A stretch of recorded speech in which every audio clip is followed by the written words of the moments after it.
become an annual rite of spring training for the Chicago Cubs. Big league weekend here at Cashman Field in Las Vegas. The Cubs with 2 games against the New York Mets before they head to Anaheim to start the season. And spring training baseball is presented by Canals Auto Park. And great to have you with us. Gorgeous night for baseball. Jim DeShays and Len Casper. This is a rematch of last year's NLCS, although it is still spring training. But let's take a look at some numbers in terms of guys who've had really good camps. Yeah, we're going to focus on 3 guys, and 3 guys obviously will play very big roles for the Cubs this season. Addison Russell, the power bat has really come along for Russell here lately. Anthony Rizzo's having a very good spring. Russell early on, a couple of home runs. Then he went quiet lately, though. He's been hitting the ball out of the ballpark. We had a chat about him the other day, trying to project his home run total, 15, 20. At some point in his career, I wouldn't be surprised to see him be a 25, 30 home run guy. Rizzo has had a hot bat. John Lester, how about the day he had yesterday? Punched out 10 in 5 innings, and he hit a home run. Nobody does that. Not even Wayne Newton or Carrot Top. And we will not talk with either of those 2 guys here tonight unless they show up, and we'll just put them on the air. But we will chat with Joe Madden, and the key here is just get through this weekend healthy. Yeah, have a little fun. You know, we're playing the Mets, so that'll be fun to talk about last year. Obviously, the intensity won't be the same as the postseason. But, yeah, Joe, you can see the light at the end of the tunnel. He's excited, ready to get going. And we'll chat with him about that in the 3rd inning here tonight. All right, it's prospects on the mound. Ryan Williams for the Cubs, Paul Sewald for the Mets. Mets and Cubs, big league weekend kicks off next here on CSN.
Beautiful day. We're actually starting this game just after 5 o'clock local time, so still a lot of sunshine on the field, and they're expecting a packed house.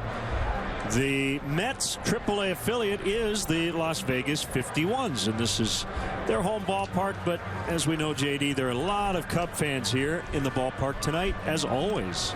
Yeah, Cubs, everywhere they go this spring, have been drawing huge crowds, set another record in terms of home attendance.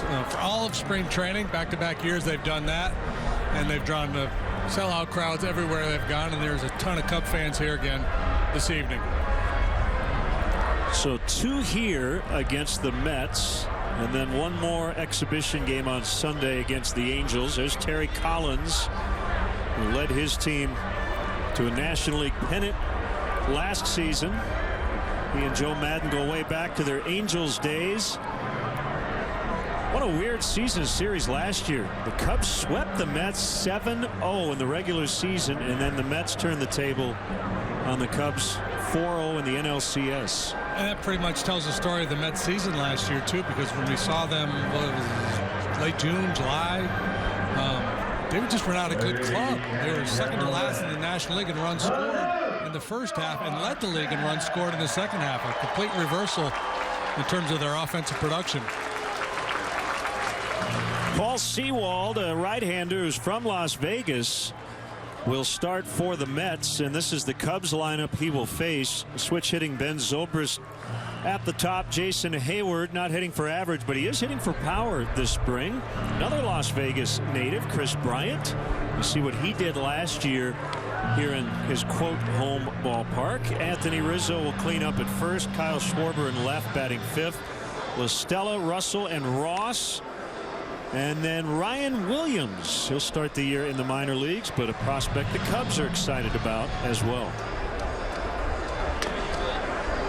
Mets defensively set up this way. Michael Conforto, the youngster, is out in left. Big arm in center field with Cespedes. Curtis Granderson will patrol right field. They got a new look in the middle of the diamond there with Asdrubal Cabrera and Neil Walker joining this ball club. The corners are manned by David Wright and Lucas Duda. Kevin Plawecki will do the catching for the Mets tonight. And as Len mentioned, Paul Sewald, who was a teammate of Chris Bryant's in Little League and again in college at the University of San Diego, will make his first start since college. He's been a relief pitcher throughout his minor league career. A local guy getting a chance to make this start here tonight. He was third in the Eastern League with 24 saves last year at AA Binghamton. That actually is, we just found out, not right, because that's Doug Eddings behind the plate. I think Dana is out at third. Does that look right to you? I'm going to say yes. Okay. Kind of looks. So I think we've got the four umpires right. We just had to move them around a little bit.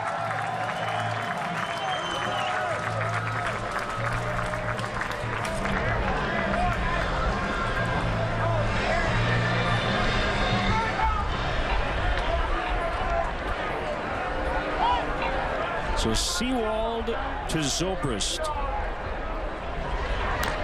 And a strike on a sinking fastball to get us started.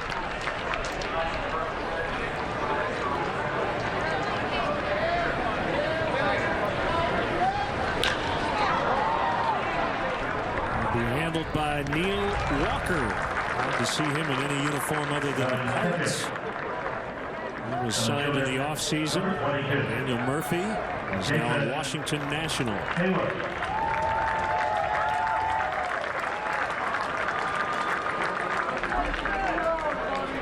Nice hand for Jason Hayward. He's playing center tonight. Dexter Fowler is fine with that left side tightness. Just for the regular season, he probably wouldn't have even come out of the game the other day.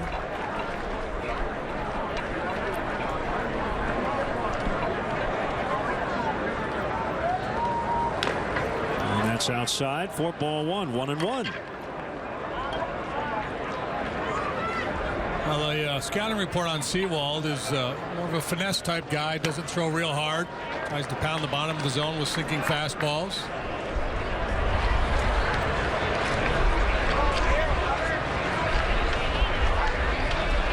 Jacob deGrom was supposed to pitch, but he and his wife are expecting a baby any day now, so he decided to stay back in Florida.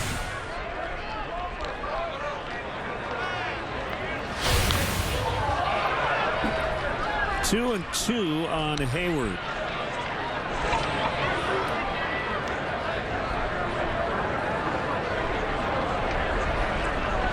The guy on deck, Chris Bryant, I'm sure excited to face Sewald, and we'll tell you why when he comes up. Off the plate inside, 3-2.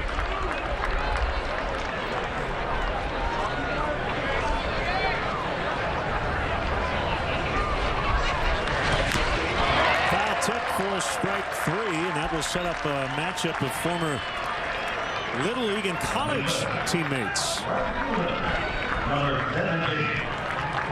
Both grew up in Las Vegas and later for a time were together at the University of San Diego. Yeah, sharing a moment there. Chris with a big smile out toward Sewald, who's a couple of years ahead of Chris in college for the Toreros, right?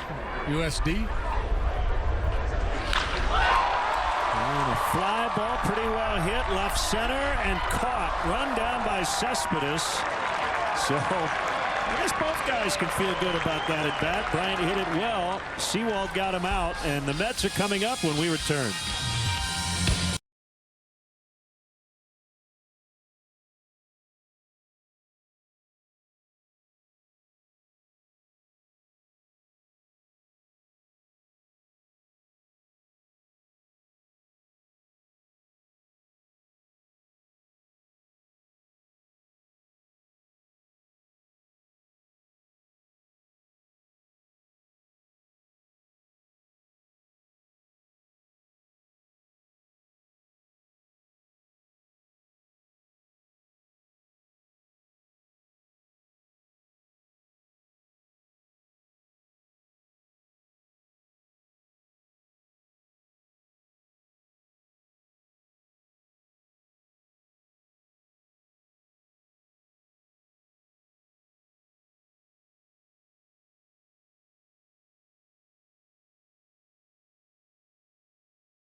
How much does spring training mean? Well, probably not much, and these two teams hoping that is definitely the case. Cubs 7 under in the Cactus League. The Mets have not won in 13 consecutive games. A lot of their regulars in the lineup: Granderson, Wright, Cespedes, Duda, Walker, Conforto, Cabrera, Plawecki, and it'll be Travis d'Arnaud as the #1 starter back of the plate, and Sewald the pitcher. Here's how the Cubs line up this evening. Kyle Schwarber is going to be the left fielder. Jason Hayward is in center. Chris Bryant with an appearance in right. Third to first, Tommy La Stella, Addison Russell, Ben Zobrist, Anthony Rizzo, Grandpa Ross behind the plate. The 24-year-old right-hander Ryan Williams, boy, he had a heck of a year last year. He was the Cubs minor league pitcher of the year, and there are the numbers to support it. 14-3 with a 2.16 in low A and then double A. A strike thrower, sinker, a lot of ground ball outs. He allowed just 2 home runs last year. Chicago native Curtis Granderson down in the count 0-2. So it would have been John Lackey and Jacob deGrom. deGrom stayed in Florida. Lackey pitched today in Arizona. 1-2.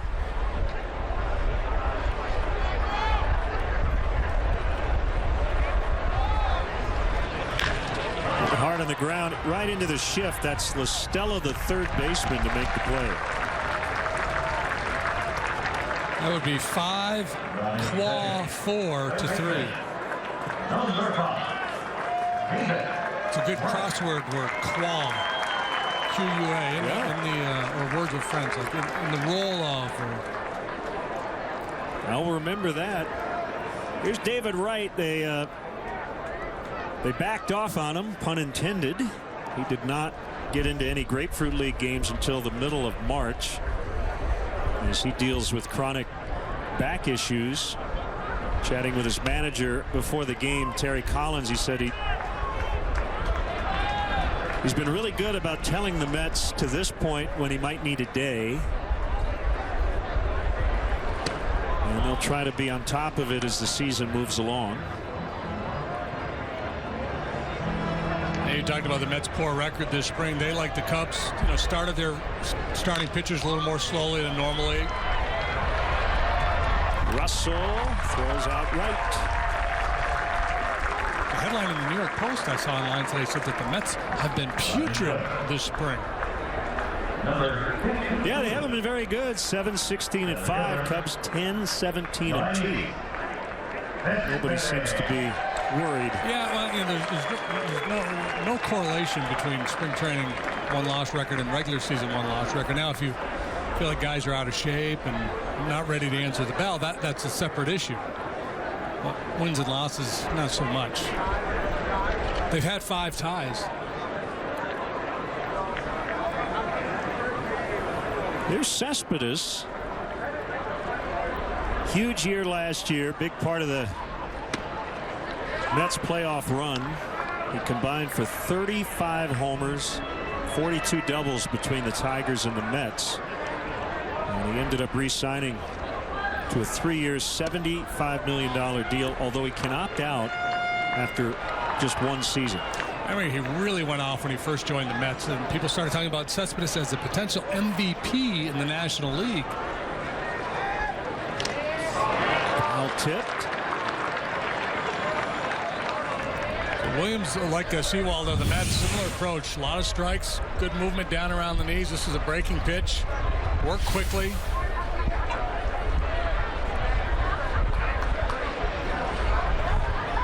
Can elevate here. Williams, a 10th round pick in 2014 out of East Carolina. 14-3 last year with a 2.16. Combined 2 years in the minor league, 16-4 with a 2.03 earned run average. From Morgan Hill, California.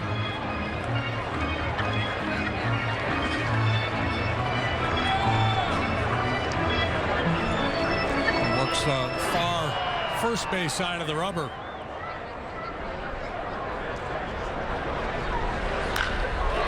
Poked the other way for the first hit of the ball game. So Cespedes is aboard.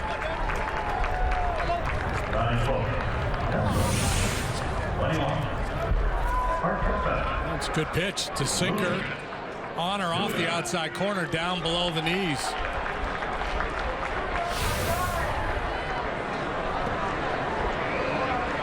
I'll bring up Lucas Duda. Knocked in 6 runs in the NLCS, 5 of which came in the clincher, Game 4 at Wrigley Field.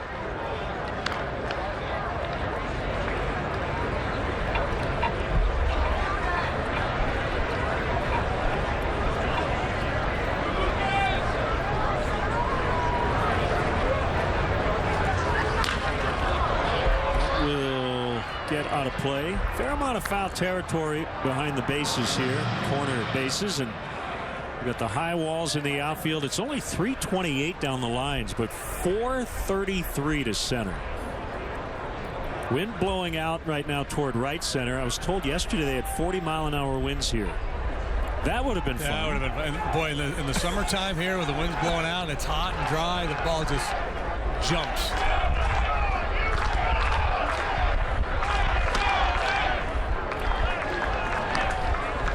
So many talented first basemen in the National League. Duda's not among the elite, but he's a good solid run producer. 27 home runs last year after hitting 30 the year before.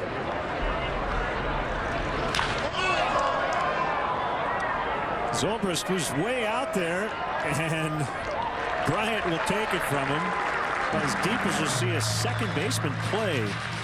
0-0 after an inning from Vegas.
Hey, Cub fans, let's go. Following the postseason run and an impressive offseason, there's tremendous excitement leading up to the Wrigley Field home openers. Show your support of Cubs baseball from the beginning.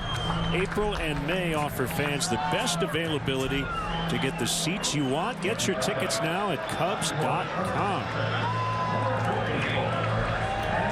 Steven Matz and Jason Hamill will pitch tomorrow. The Cubs will be the home team. They're the visitors today. Say cheese.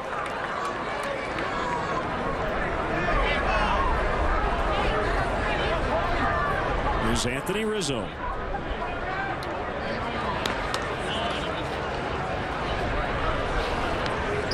Talked about him in the open.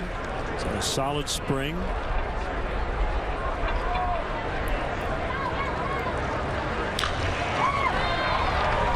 Right to Walker.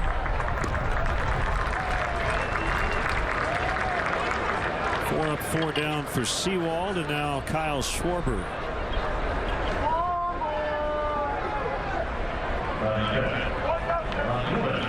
Well, whenever we come here, we always like to go down memory lane. You were a Las Vegas Star back in the day. Yeah, summer of 1992. Did you enjoy your time here? Yeah, I did. It was a fun group of guys. I mean, it's never fun to go back to the minor leagues after being in the big leagues for a while, but I spent half a season here, a couple months anyway. Good group of guys. Jimmy Ruggleman was the manager, and then he ended up being the Padre manager towards the end of that year when they let Greg Riddock go.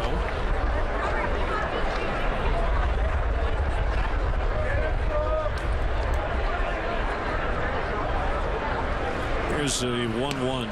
Schwarber, and it's a strike. Big story around the Mets this week was Matt Harvey. Story came out originally that he had a non-baseball health issue, and then after that happened, it came out that he was fine. He had a blood clot in his bladder. I guess he had an infection.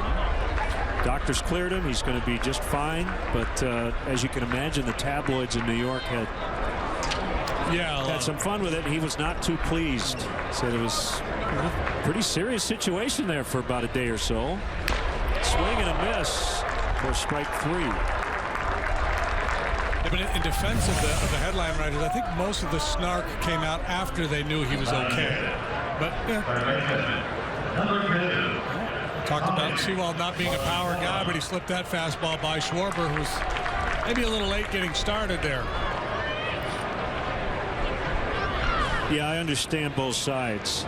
And imagine, Harvey was pretty scared at first about what it could have been.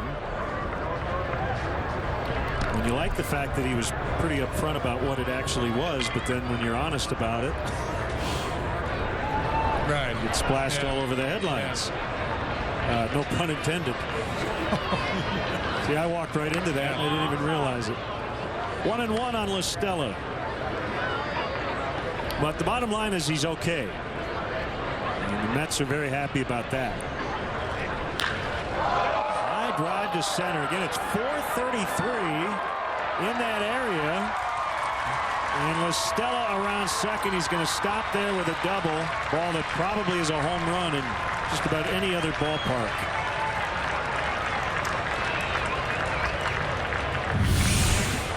Yeah, he really gives this one a full treatment. Stayed back on that breaking pitch and absolutely crushes it. Cespedes plays a very shallow center field, or at least it looks shallow in this big ballpark. And one hop off the wall. No need to push for 3 there with 2 outs.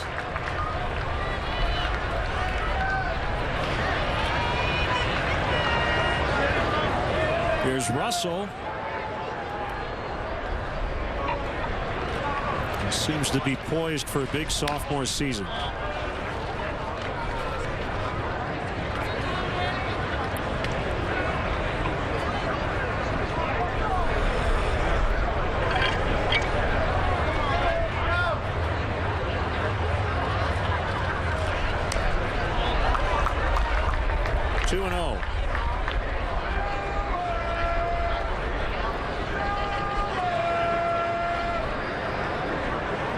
Is filling up quickly. In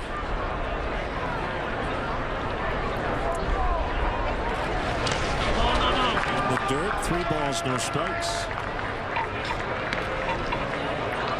Sewald didn't want to give in there with a cripple fastball on 2-0. He's got an open base. See if he can get Russell to chase. He almost did.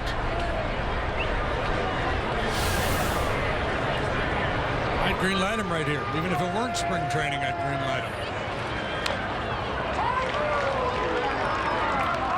Borderline strike 1.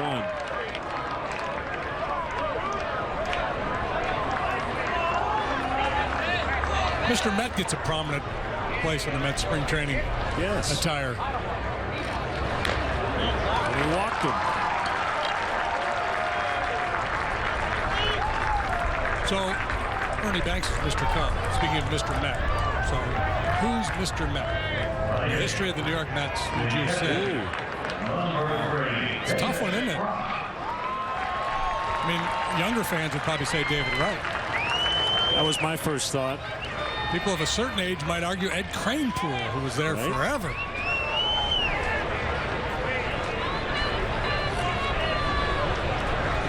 David Ross stinging the ball. He went 3 for 3 against the Rockies yesterday. All 3 hits were doubles. The day before he hit a home run. Tom Seaver was another I was thinking of. Yeah.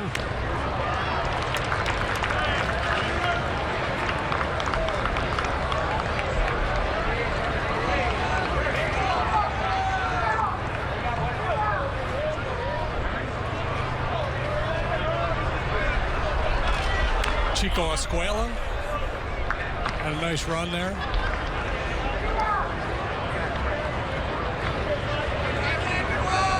And 1 on Ross. Rossi had a big day yesterday. Swinging it well lately.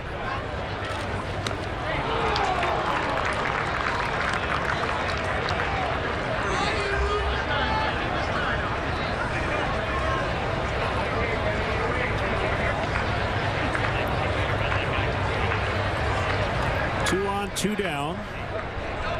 Top of the second. Tough pitch. Well, has good command of that slider, slurvy breaking ball. Starts it on the plate and just runs it off the outside edge. Catches David leaning here. Get him set up to try to bust him in. We'll see if they do it. This is just a really good pitch. Strike to ball. Right starts on the plate and just dives right off the outside corner. Almost impossible pitch to take. With 2 strikes. Yeah. 2 and 2. A little of that 2-strike anxiety. You don't want to get caught looking.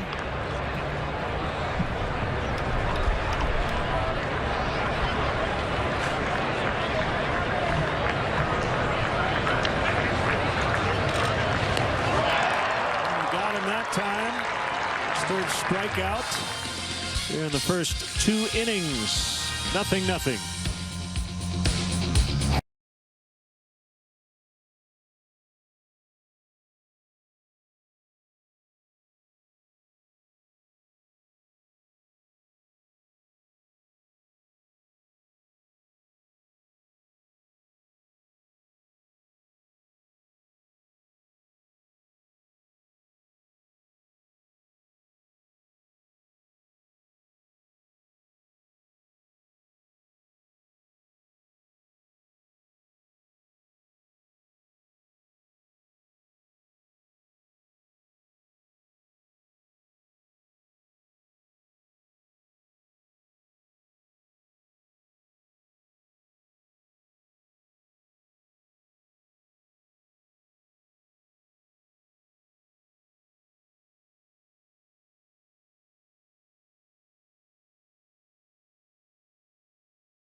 Clark's Crew is the official kids club of the Chicago Cubs. Team up with Clark as a member of Clark's Crew and receive kid-specific perks, experiences, and merchandise. Visit Cubs.com/kids to sign up your young Cubs so they can be part of the fun all season long.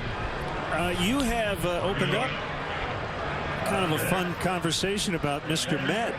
We're getting some Mike Piazza votes on Twitter.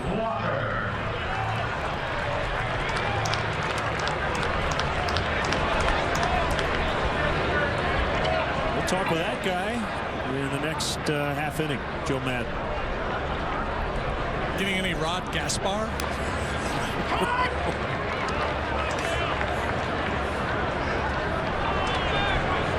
Switch hitting Neil Walker. From his better side. Especially in terms of the power. Daniel Murphy, the postseason hero, is now Washington National. Signed a 3-year deal with the Nats as a free agent. Nets have added Walker as Drupal Cabrera to play short. Wilmer Flores becomes a backup. Ruben Tejada is now a Cardinal. I think he got hurt today. Did he really? I don't know if it's serious.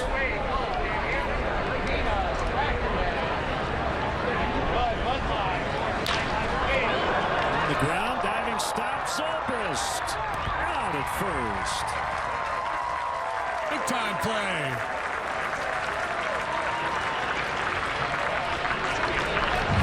Talk a lot about Zobrist and his versatility, and not just the ability to play different positions, but to play them extremely well. A little difficulty getting out of the glove, but enough arm to win the race with Walker.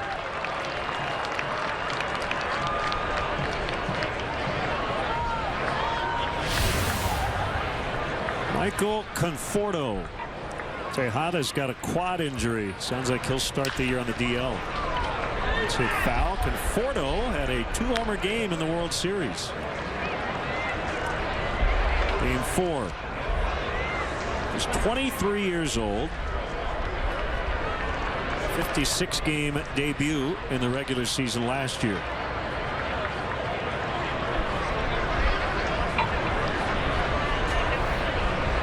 Good-looking young hitter.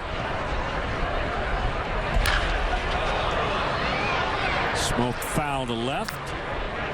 270, 335 on base, 506 slugging in 174 major league at-bats last year. Went deep 9 times. Product of Oregon State. Caught strike 3. Sewald and Williams have been impressive here early. That's his first strikeout. Our first look at Ryan Williams. This is my first look at him. And kind of Kyle Hendricks-like in his approach.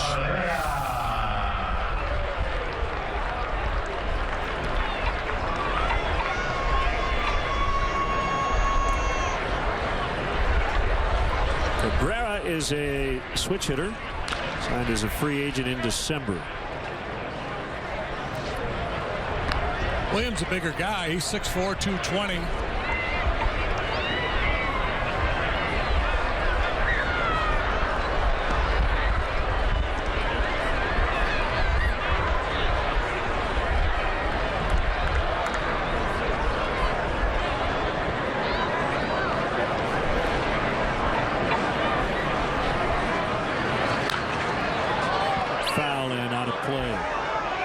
Candidate for Mr. Met with Twitter, Doc Gooden. It's a good call. I'm going to go with David Wright.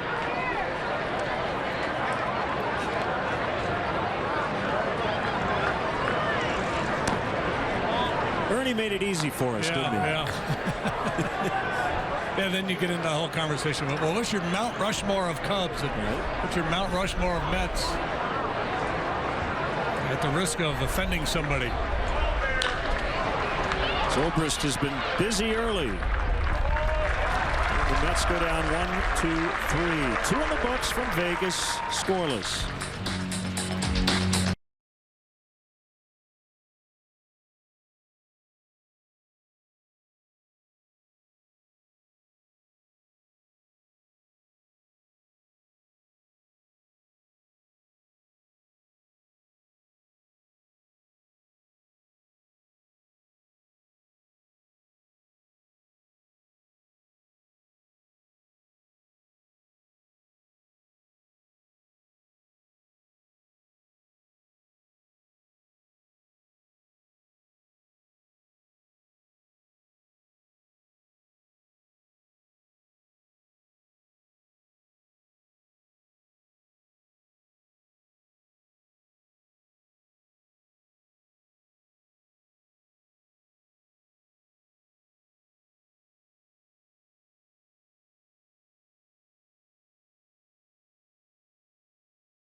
Beautiful setting here in Las Vegas. 0-0. We've got Joe Madden with us for the top of the third. Joe, you ready to go?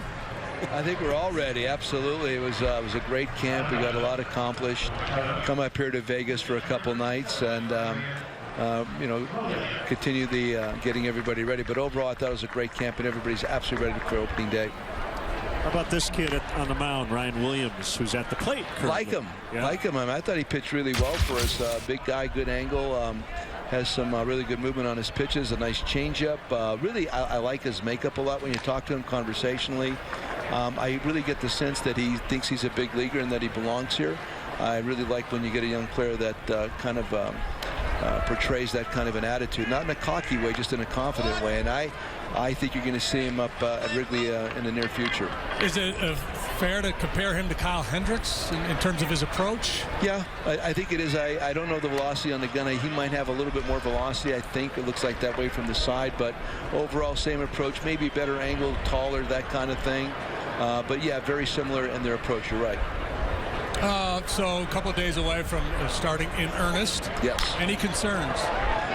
No, honestly, not really, or not at all. The biggest thing has always been about good health. Every team's going to tell you the same thing this time of the year. One of the edicts going into camp, I told the boys to be well and to be ready by the end of this camp. I think we are. You know, Jake, the little scare with the possible blister, but it's fine on his thumb. Overall, I think we're in pretty good stead. iPads in the dugout. I read your comments yesterday. I'm in on you, what you said, because you've done it one way and it's worked for you. Yeah. Is your understanding that they'll be in every dugout, and whether you use it or not, it's just there in case? Yeah, that's what I got. I mean, listen, I'm not trying to denigrate, because I'm all about computers and iPads, and I love my iPad. I use it a lot. I use it a lot for prep in the morning. I'll sit down in the hotel lobby and now they got the pencil for this thing. I'll write out all my notes and send in the lineup, and I'll check out all the stuff. PDF files are sent to me. My point is, the speed of the game doesn't permit you to mess with a machine or a box and type and all that kind of stuff in the games. And I have to see, because I'm not sure yet where it can benefit us and me during the course of a game. Like this little card in my hand right now, and I don't even have it all filled out, but I'll get more information that I'll include on this card prior to the game, and then Davey's got his stuff, and Boz has got his stuff, Johnny and Ski's got their stuff, and it's all there and it's accessible. So I actually think that a computer can slow down the process during the course of a game.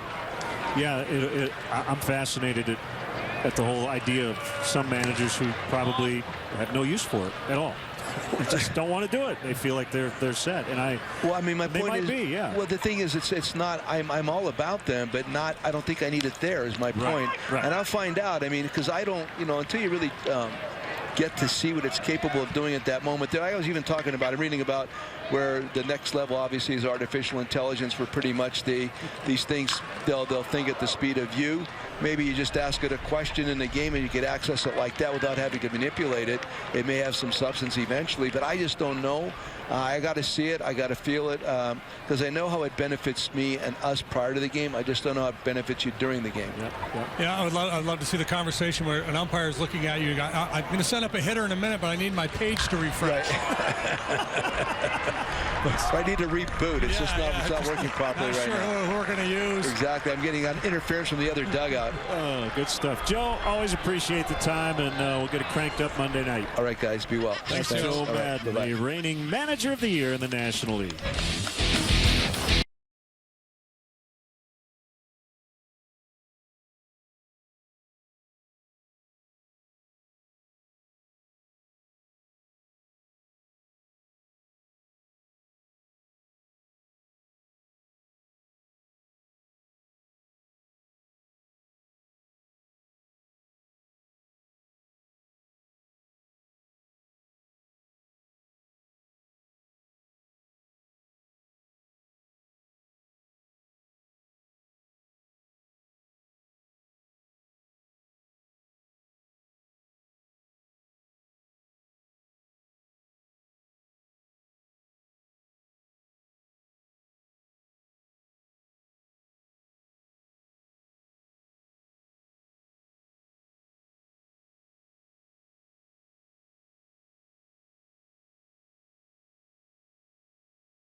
Saturday, the Chicago Fire take the pitch once again. Watch them fight for their first win of the season. They'll square off against the Philadelphia Union. Coverage starts Saturday at 3:30 on CSN Chicago. Thanks to Joe Madden for joining us. One thing I wanted to ask him we didn't get a chance to is he had a quote the other day about he's trying to get really good at doing nothing. Oh, you got to talk to me. I could do a seminar. This is Kevin Plawecki.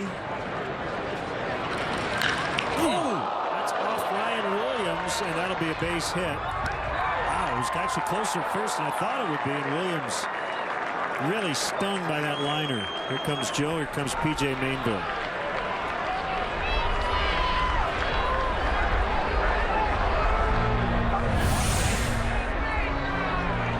Wasn't a whole lot of time for Williams to react. This is a bit of a hanging sinker, maybe a changeup. It was a sinker, but it was up and just on the outside of the right knee, perhaps.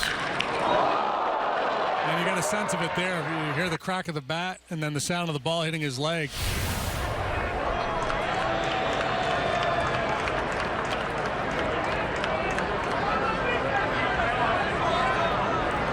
Well, you know, he'd like to continue.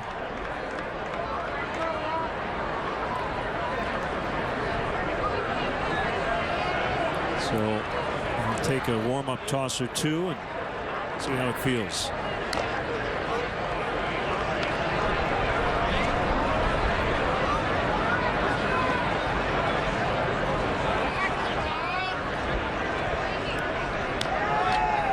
Good to go. Joe's saying, are you sure? And he said, yep.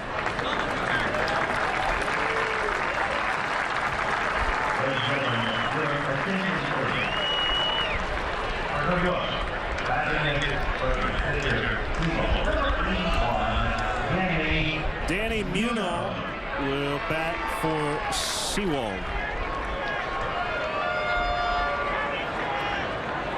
Switch hitting infielder.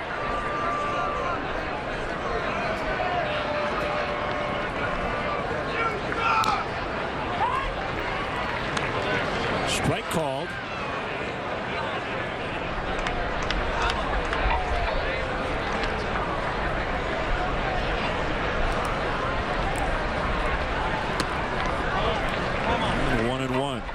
Trevor Cahill is up in the Cubs bullpen. Muno he's had 28 plate appearances this spring.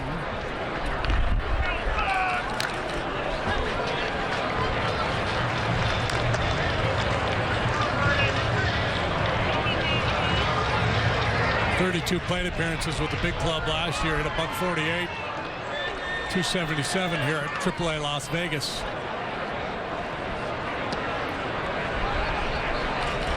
Right back to Williams. 1-6-3 double play. The sinker ballers get a lot of comebackers. First one got him. Second one he turned into 2 outs. Revenge. He drifts a little bit towards first base with his finish, but that time it served him well. Hop right up into the midsection. Easy double play.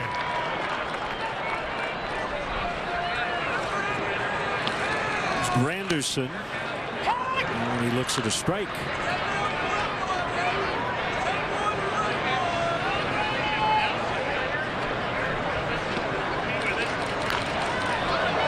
Had a nice year last year. Previous year, his first year in the Met uniform, probably the worst year of his career.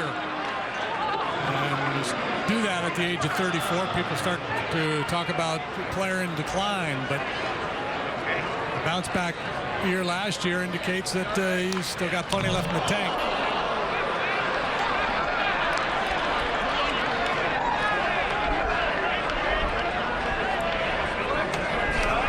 Cubs have played 25 exhibition games in this ballpark. It's coming here in 1993.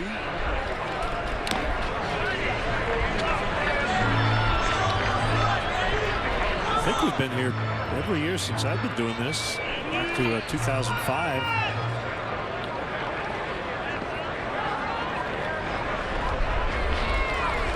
Are you up or down, would you say? Or dead even? I'm even.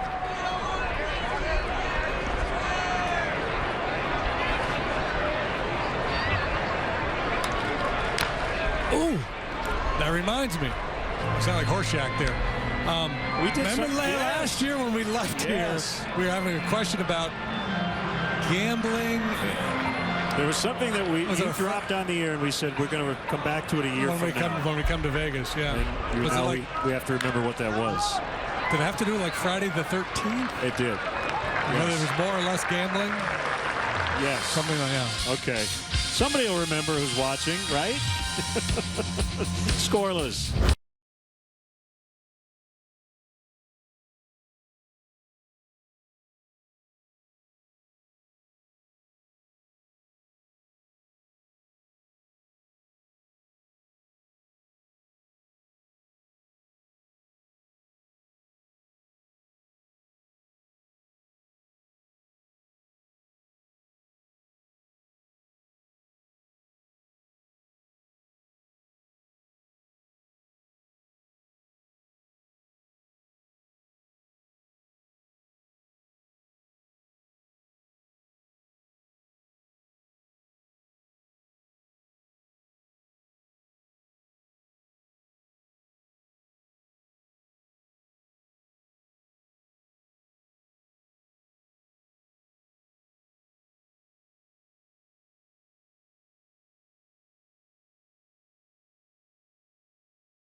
Auto Park. Las Vegas. 2 games here and then off to Anaheim to get the season started. Left-hander Jerry Blevins will face Chris Bryant. It's a tall matchup. Blevins, a string bean left-hander, 6'6", $185. There's Mr. Bryant, Mike, Chris's dad. We talked to Mike a lot during the season. Great ESPN, the magazine, article about their relationship. He has been Chris's hitting coach since he picked up a bat. And Chris and Bryce Harper received keys to the city of Las Vegas this past offseason. All the cities we'd like to have keys to. This might be near the top of the list, right? Well, but you don't really need a key because that's true. You never lock it up. It's always open.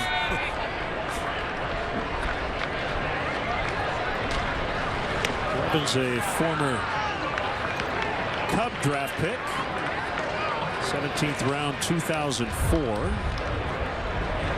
He pitched 7 times last year. Had a couple of freaky arm injuries. Got hit by a comebacker. Previous year he was a national and he had a 4.87 ERA and 64 appearances. I suspect they're going to use him primarily as a left-handed specialist.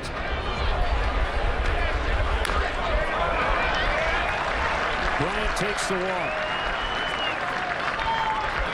And while let Bryant get his arms extended, kept working that fastball in on the hands. Here's Here's Rizzo. 1 on, nobody out.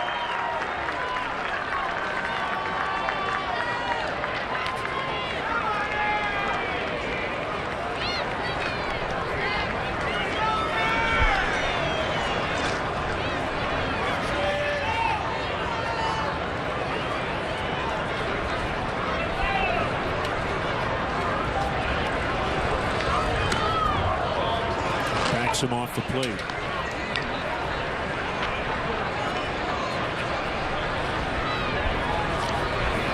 Kind of a newsy day around the big leagues. Pablo Sandoval will not be the Red Sox opening day third baseman. It'll be Travis Shaw. So Sandoval will be a bench player.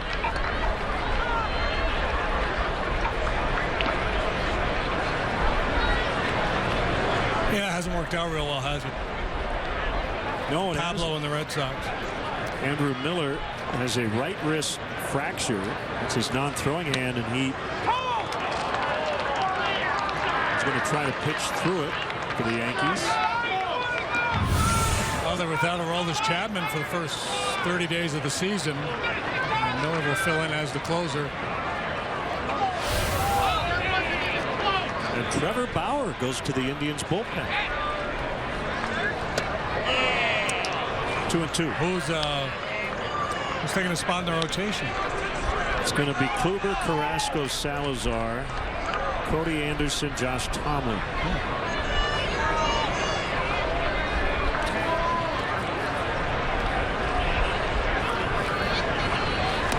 Swing and a miss, strike 3. So Blevins finds Rizzo for the first out. Big curveball here by Blevins. That's his best secondary pitch. He's not overpowering. 89 to 91 with the fastball. The curveball can be a real nice weapon for him. He catches Rizzo out in front a little bit.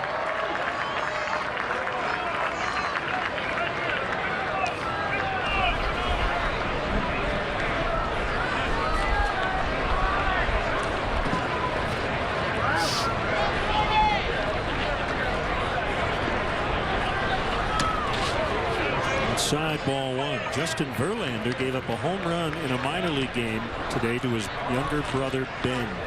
How cool is that? I don't think he tried to give up a home run, but he did.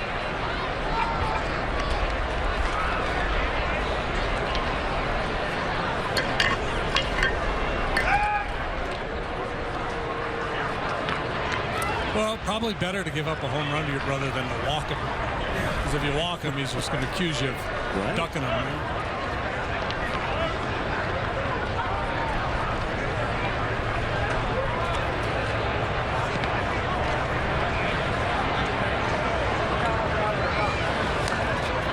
Strike 2, Schwarber, 1-1. I think the curveball that Blevins threw Rizzo makes the fastball even more effective to Schwarber, right? Because if you're Schwarber also hitting from the left side, you see that big slow hook, you have to respect that pitch. And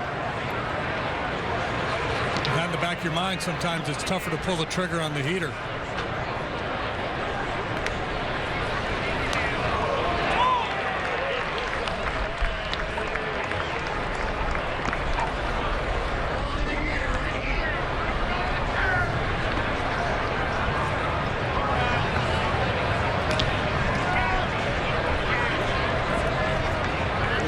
Playing between Duda and Walker on the right side. And the pitch. He chased one out of the zone and not real happy with himself. Well, Blevins is going to be the lefty specialist. He's just dispatched 2 very dangerous left-handed hitters.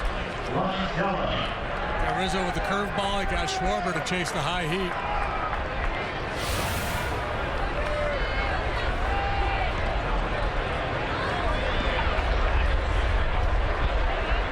Stella doubled in the second. He's playing third. Chris Bryant's in right. We've seen Chris in the outfield a little more frequently here recently with Javier Baez starting the year on the DL.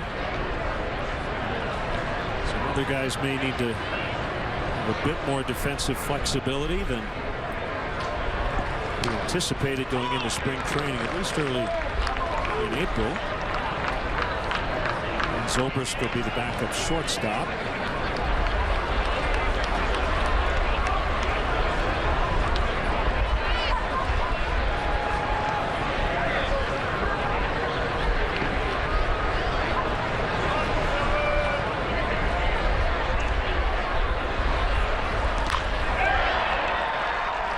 He's 2 for 2. I'll tell you what, JD, we might see Brian in the outfield on occasion just to get Tommy LaStella's bat in the lineup. Yeah, I think, you know, especially when you're up against guys with plus stuff, guys that can dominate a lineup, get a lot of swings and misses. LaStella's so quick. He's not real dangerous, but he's just tough to put away. Terry Collins will make a change here in the 4th inning. It's a bullpen day for the Mets. Take a break and be back with more Scoreless from Vegas.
Chase Bradford, the 3rd Mets pitcher. Let's see what he did last year here with the Las Vegas 51s. And he's from here.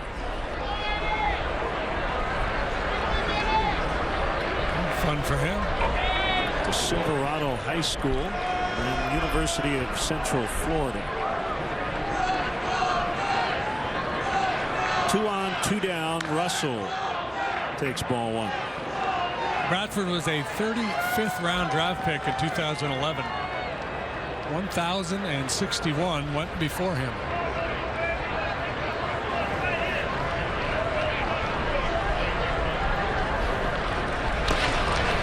Down by Plawecki.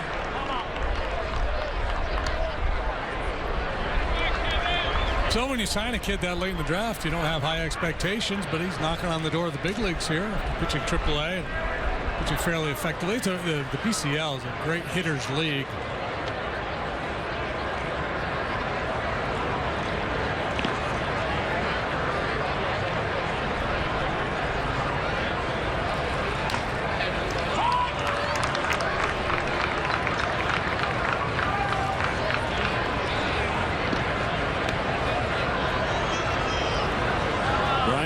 To start the inning. Rizzo and Schwarber struck out. Stella with a single. And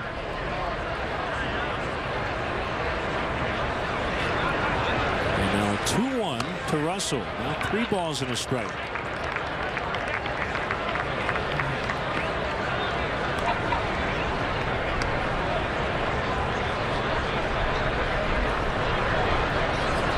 See how aggressive Bradford is here on 3-1.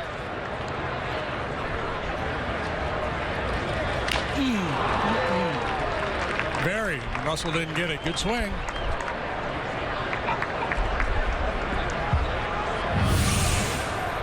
.3-1 heater, 90 miles an hour. Just pulled off it a little bit.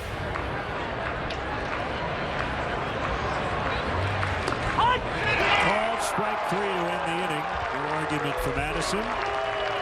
Cubs strand a couple. Round 4 coming up. 0-0.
At the bottom of the 4th, we remain scoreless. Spring Training Baseball is live with MLB.com at bat. Stay connected all spring with radio broadcasts, video highlights, stats, news, and more. Download MLB.com at bat, the #1 app for live baseball on your smartphone and tablet. New pitcher, new catcher, Trevor Cahill takes over on the mound. Tim Fedorovich. There's his battery mate, Christopher Negron, now going first for Rizzo.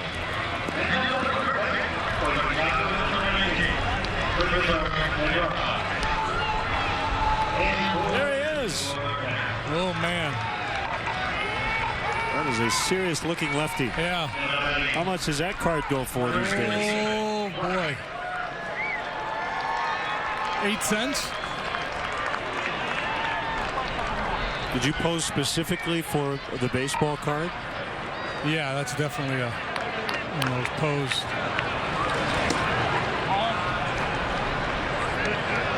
All one on David Wright.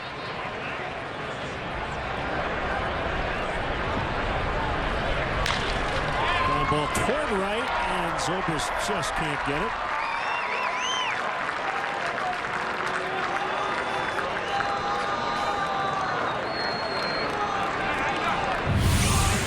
Looked like Ben was going to be able to track this one down. Looks like he may have overplayed it a little bit.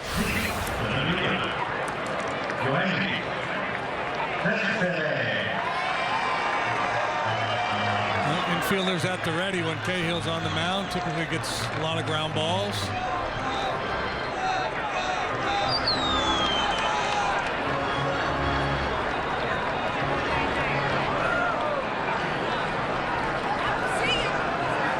Racked up a lot of strikeouts pitching out of the bullpen for the Cubs last year. You remember he was released by the Braves where he really struggled. Pitched at AAA with the Dodgers and then a handful of times with the Cubs before being called to the big leagues, and he was very effective. 11 regular season appearances.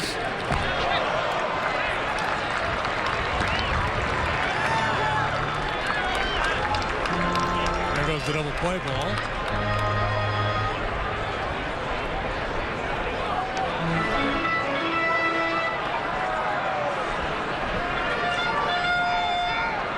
Yeah, he didn't play in a couple of home run friendly parts for his home games last year, but terrorized pitching everywhere else. And hooks this one foul. You see all the cars he drove to work? I saw a little bit of that, yeah. He's got like 6 luxury cars. So early on he did 1 per day. And then the last one, he said, "Oh, you're not going to believe this one." He rode a horse to work.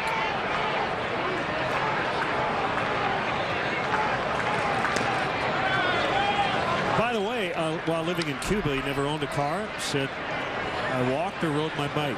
So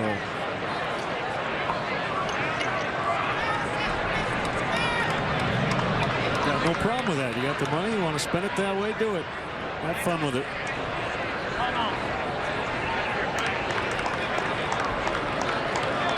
Got an Alfa Romeo, tricked out Ford F-250, Lamborghini.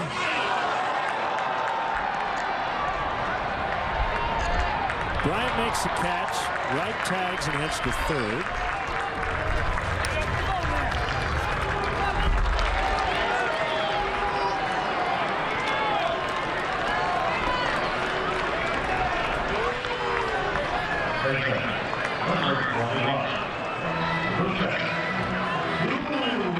There's Duda, runner at third and one out.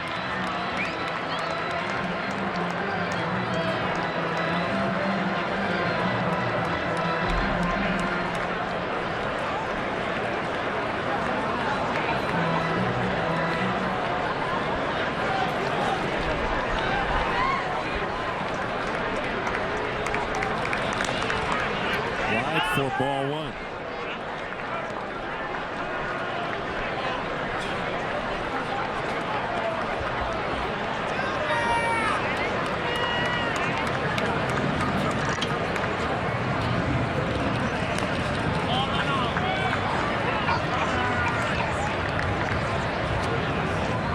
Mets will open the season at Kansas City Sunday night.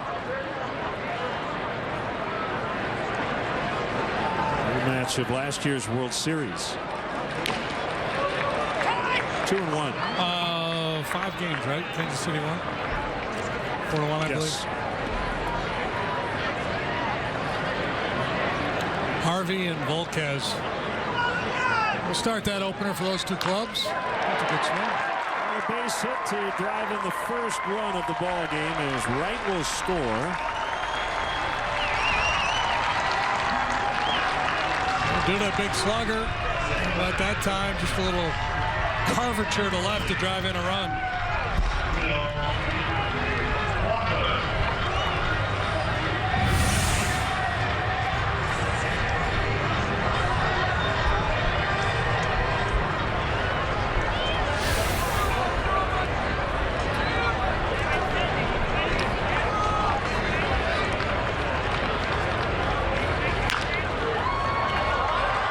Deflected it to Zobrist, who then got it to Cahill. So 3-4-1 to retire Walker.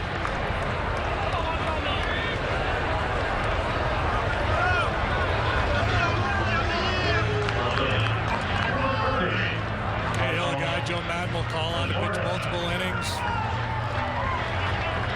Entering the game in the middle, or if a starter gets knocked out early, he can come in and really give you some valuable innings.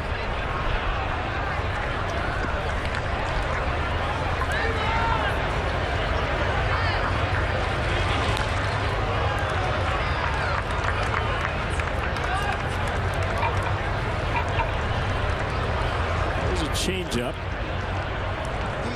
to Conforto.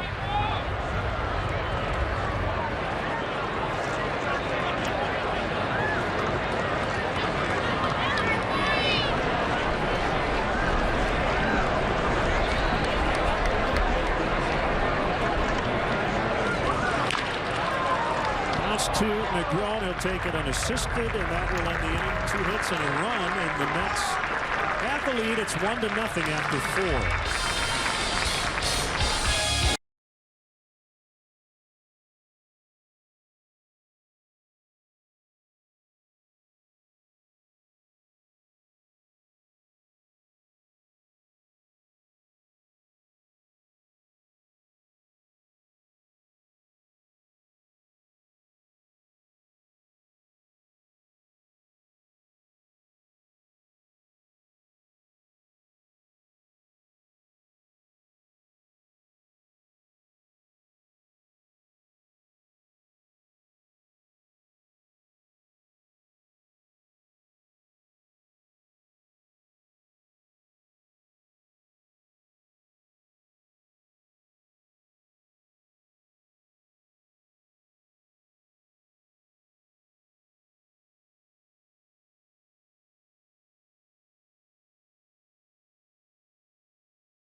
Well, great to be back in Las Vegas. This has become an annual rite of spring training for the Chicago Cubs. Julian Duga, the Director of Sports Marketing at the Las Vegas Convention and Visitors Authority, is with us in the booth. Thanks for dialing up perfect weather for the weekend. Lynn, I can't believe it.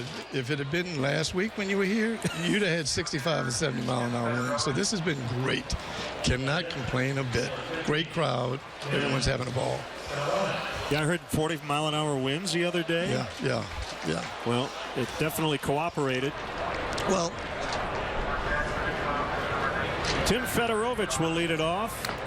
And he takes a strike from Chase Bradford. This is a great time of year to be in Las Vegas.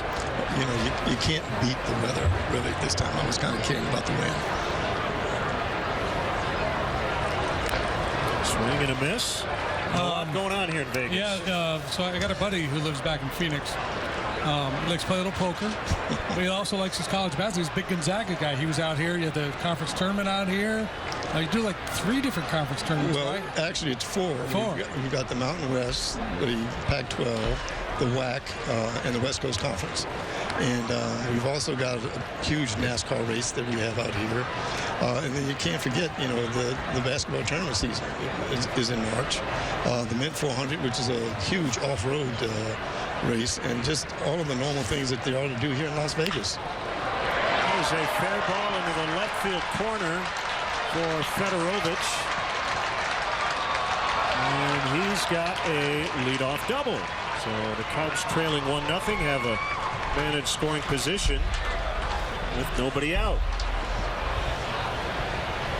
No chance to draw even here in the top half of the 5th.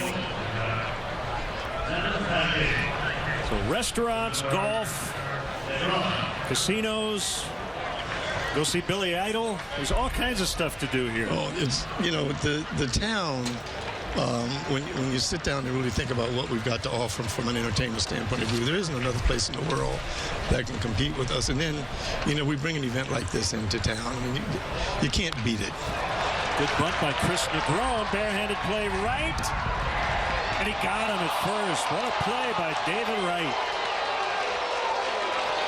Might have been a replay review situation in the regular season, but we're still in spring training, so that will not happen. Yeah, David Wright with that bad back, but when he's right, he can really play the position. That's just a good baseball play, too. Just a smart bunt. I mean, you got a chance to get yourself a knock. If not, you move Fedorovich over to third base where he stands with just 1 out. And the Mets will bring their infield in against Ben Zobrist. And it's low for a ball. What other kinds of things can you do here in Las Vegas, Julian, that people might not be immediately aware of? Well, if you like nature, we've got some of the most fantastic opportunities in the West. We've got the Grand Canyons, we've got the Valley of Fire, other desert areas that are available. Hoover Dam. It just goes on and on and on. And I tell people, the Grand Canyon experience, if you've never done it, is definitely something you want to do. And then Valley of Fire, you know, I always tell people that is definitely something. I don't know the Valley of Fire. What's that all about? Oh, it's the lowest spot in North America. Oh, really? And it'll get up to 120, 125 degrees. Tie ball game. Ben Zobrist with an RBI single. That's 1-1.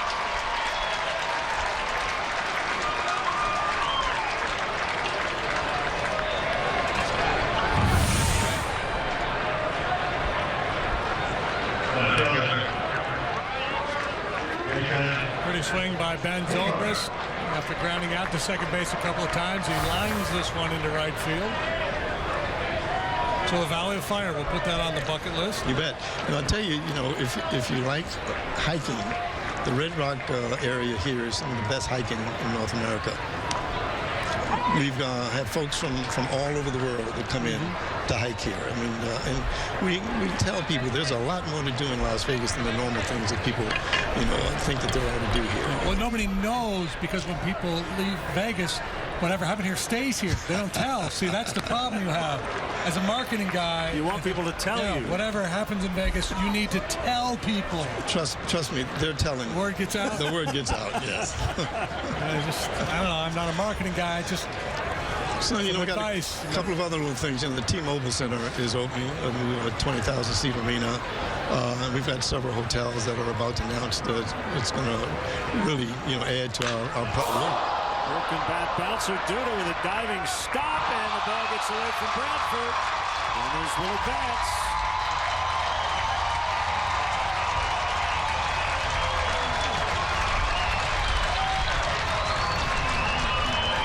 Sparkling play here by Lucas Duda, and the feed was good. Bradford just didn't hang on. Luckily for Duda, that bat was out away from him because he was not in a position to defend himself, but the feed was right there for Bradford. Maybe took his eye off the ball a little bit, trying to find the base. The error will go on the pitcher, Bradford. So the Killers and Wheaton will open up the arena. Yeah, that's going to be a pretty great weekend. And I always remind people, too, we have 150,000 hotel rooms here in Las Vegas. So we're continuously coming up with new ideas and things to offer folks to help us drive that market. And the Chicago market for us, you got to understand that it's one of our better markets. We love Chicago. We love the Cubs. I was just thinking, this is the 12th or 13th year that we've done this, and I've been at every one of these games. So, I can't wait to come visit Wrigley this year. We got to get to Wrigley. This will be the year to do it. Yep. The 0-1 to Las Vegas native Chris Bryant. 1 ball and 1 strike. I'm a big hockey fan. There's still speculation Las Vegas could be part of NHL expansion. That would be phenomenal for our community. We think that would really help bring us up, into the 21st century. Does the NHL play exhibitions here? Do you have exhibitions? Not yet, because we haven't really had a facility for them. But now that we've got the new arena, I'm sure that we will see them. We hosted the NBA All-Star game here back in 07, and it's one of the things that we were thinking that, we didn't have an NBA team then. There's a possibility that we could host the All-Star games. The platform here in Las Vegas is a wonderful place, to hold, an All-Star game. Tie ball game, but the Cubs here with a great opportunity to grab the lead, and they will. And Bryant will be safe. It's an infield hit, and it's 2-1.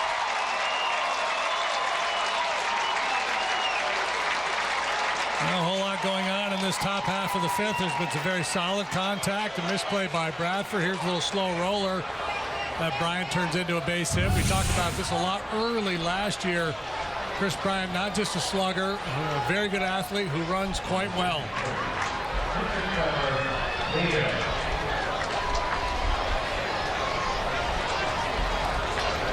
So the Cubs with 2 on the board this inning, and now it's Trevor Cahill who will likely try to bunt Bryant to second, and he bunts through strike 1. And we should mention baseball. Obviously, the Cubs, as you said, Julian, have been here a lot over the years. The Stars, the 51s, have made it great AAA city. And this ballpark actually hosted back in the mid-90s, I believe, some regular season games when the A's had to play here. Yes, I believe it was 12 or 13 games that they had here. Flip to the plate, it's safe there, no force. Here it's in, it's 3-1. That's kind of the default play, not just for the Cubs, but for most teams. First and third, 1 out with your pitcher up there, the safety squeeze. In order, pretty bunt, good read by Hayward, and exhale. I hate to see the head first slide in spring training, and boy, into home plate. It's always dicey, but playing the game. This has been a 3-run interview, Julian. I know, it's been great. Good. And speaking of the stadium, we are extremely pleased with our facility here. You look at our field, they've done a great job of getting our field prepared for this year's season. And quite honestly, we're excited about the season. I mean, this town's a baseball town. So I'm looking forward to the rest of this day and tomorrow. Well, the city has produced a lot of great baseball talent. Going back to Greg Maddux. I mentioned Bryce Harper, Chris Bryant, Joey Gallo. Should have a nice long major league career. I think so, yeah. He's a good one. And speaking of Greg is doing pretty well on the golf circuit around town here. He's quite the golfer. Been known to show up at the golf course every now and then. Heck of a guy. Yeah. 2 on, 1 out. 3 runs in. The Cubs have grabbed the lead here in the 5th inning.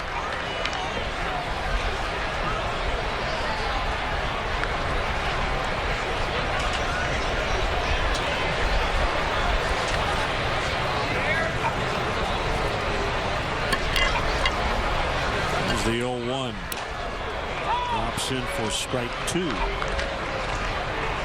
like the weather will cooperate tomorrow as well. Looks like it's going to be a great day. What's the capacity here? Do you know off the top of your head? A little over 9,000, but we've got standing room today. I would say we probably got 9,500 folks in here tonight. Popped him up, shallow left. Conforto makes the play, 2 outs. Julian, thanks again for having us. It's been great. Wonderful hospitality. You take great care of us here. And we hope to be back here next spring as well. If I have anything to do with it, you will be. Big League Weekend. Make sure you come to Wrigley, too. Yeah, you bet. Julian Duga, the Director of Sports Marketing for the LVCVA in Las Vegas.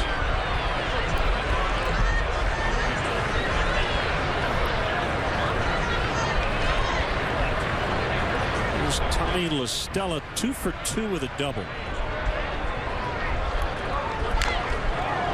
Tommy La Stella reminds me a little bit of Paul Molitor. Obviously, Molitor was a right-handed hitter, and not exactly the same. But watch La Stella hit, and how quiet he is at the box, how quiet his hands are. See, he sets him back to begin with, so there's not a whole lot of movement to get into a low position. He's already kind of locked and loaded, and then he just throws the barrel at the ball. That's a really good comp.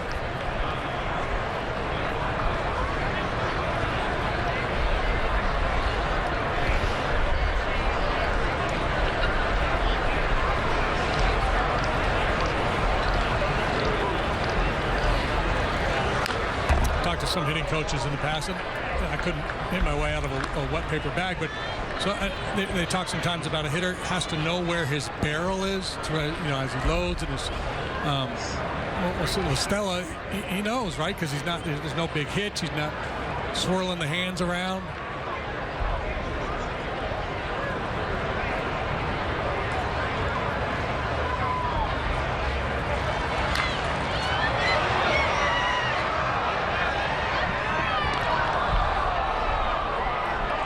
I'm going to get Julian back in there. Mike on Twitter remembered last year's Our question? Yes.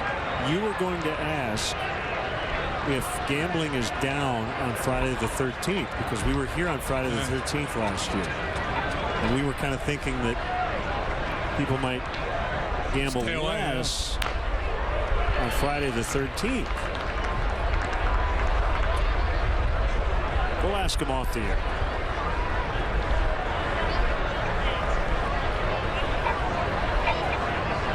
Or we'll try to remember for next year. This will be a running bit. Because it would probably take a while to look that up.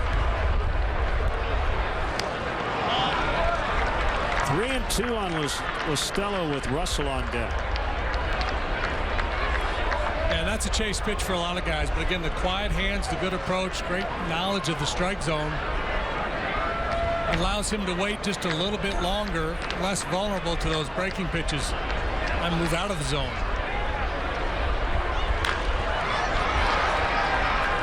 Easy play, Neil Walker. Inning over. Cubs grab the lead. The go-ahead RBI coming from the hometown hero. It's 3-1.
doubleheader Tuesday night. Cubs and the Angels. Second game of a 2-game series. Pitching matchup. John Lester and Andrew Heaney in a battle of lefties. Cubs pregame live starts at 8:30. Presented by Fields Auto Park on CSN+. One thing I read today that I found interesting. Baseball columnist Joe Sheehan made his postseason award picks, and he did the who I think should win and who I think will win. He says he thinks Garrett Richards, this is a preseason pick, he's picking to be the best pitcher in the American League. Oh, really? Wow. Yeah. He'll pitch game 1 against Jake Arrieta. He doesn't think he will. I think he said David Price will.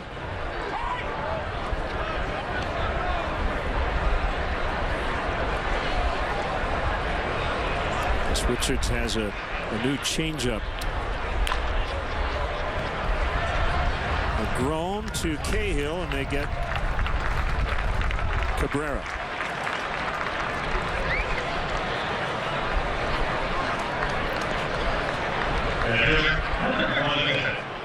Hey, the Cubs will host the 11th annual Race to Wrigley charity run presented by ATI Physical Therapy, Saturday, April 23rd at Wrigley Field.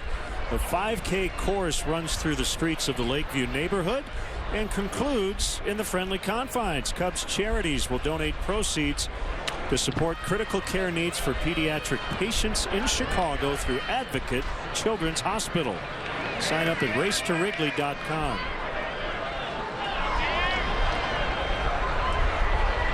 Milwaukee's from Carmel, Indiana, just north of Indianapolis, where he grew up a huge Cub fan.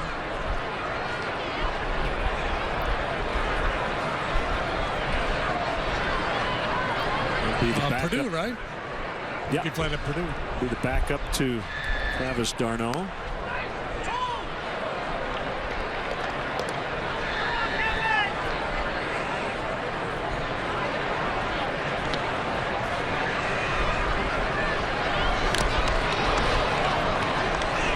Cahill working in the bullpen for the Cubs last year saw an uptick in his velocity from his time as a starter with Atlanta, a couple miles an hour better.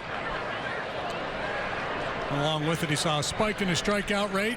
He's got a good sinker, good changeup. You just saw that get over curveball. Could be a good pitch for him. So Plawecki aboard. He's 2 for 2. Trevor was an 18-game winner with the A's back in 2010.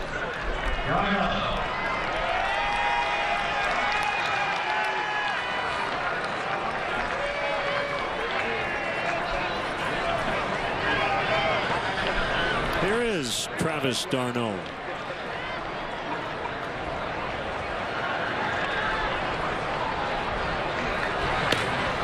In the dirt, ball 1.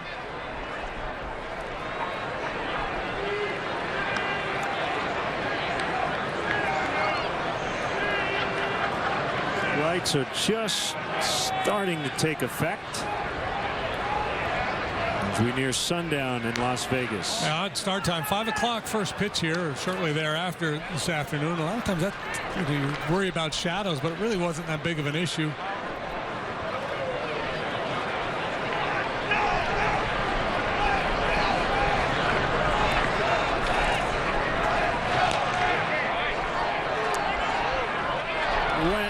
Kerwin Danley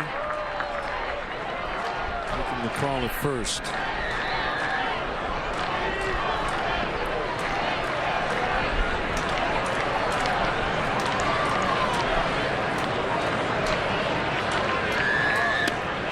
Couldn't get him to go after the breaking ball.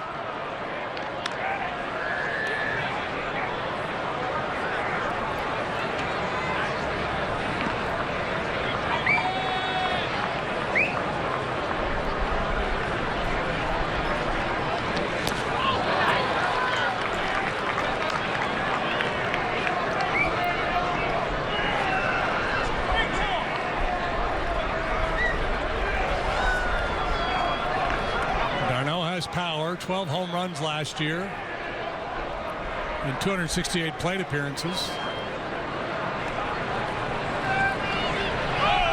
Runner goes, and that one hit foul. Just going through all the memories here in Las Vegas. You see in the background Henry Blanco. The one that still stands out to me was 05 or 06, final game of spring training, and he hit a blast to left. I think it was in the 10th inning, a walk-off home run, and we immediately called him the Cactus League MVP.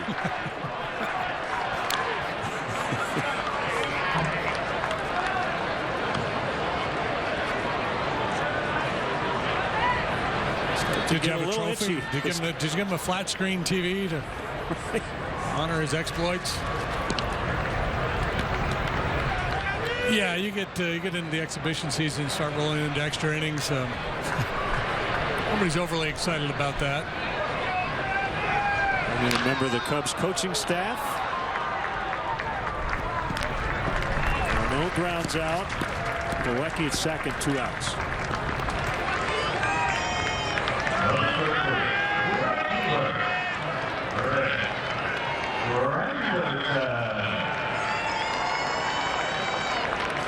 Anderson has grounded out twice to the right side, but the third baseman has made the play both times. Stella, this time with the runner at second. Stella will stay to the left of the bag. And ball one on Curtis. Negro Strop is up. Anderson, a UIC product. I think the baseball field is named after him.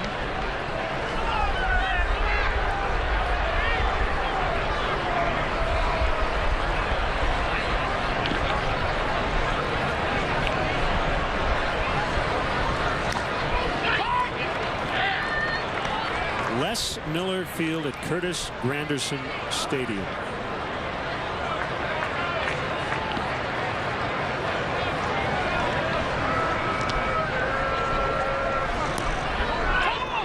Outside corner. Doug Eddings has been fairly liberal out there. He's opened it up a bit.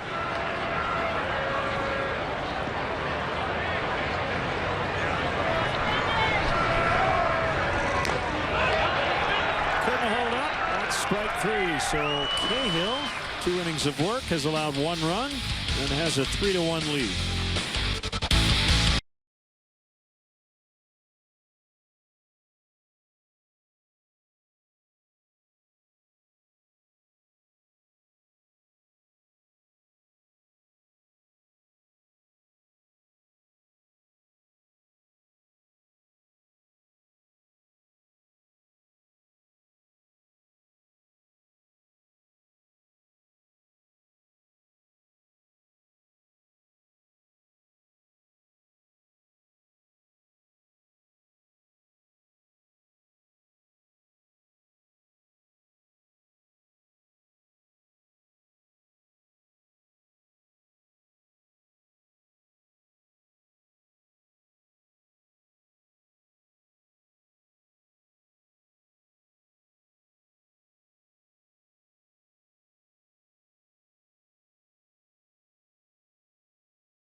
Having fun in Las Vegas.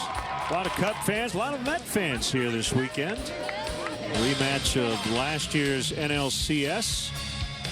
And two teams who definitely feel like they're going to be playing for a lot in September and beyond in 2016. Eric Goodell, a right-hander. Don't call him Eddie. They pitched well out of the Mets bullpen last year, 2.43 ERA. He's not on the LCS roster. It's in the division series against the Dodgers. He goes 92 to 94 with a heater. Which is in a curveball and a split finger pitch.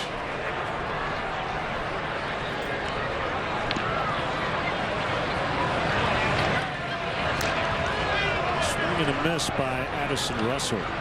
Henry Mejia received a lifetime ban over the winter for his third positive drug test.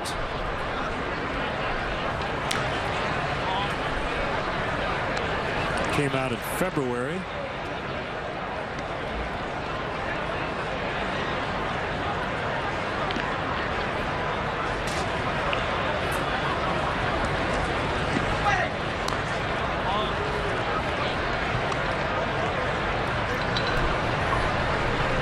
Mejia had 28 saves 2 seasons ago.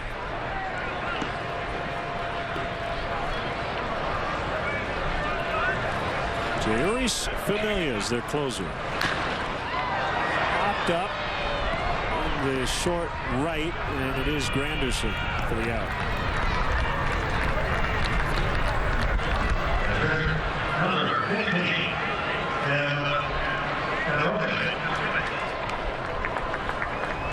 Well, you never know what you're going to get one year to the next with the bullpen, but the Mets have to feel pretty good about their chance. About starting rotation has a chance to be as good as anybody in the game.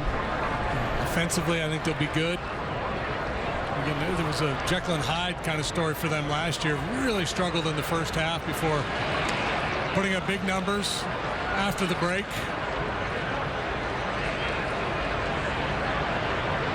Should get consistent play from Walker and Cabrera up the middle.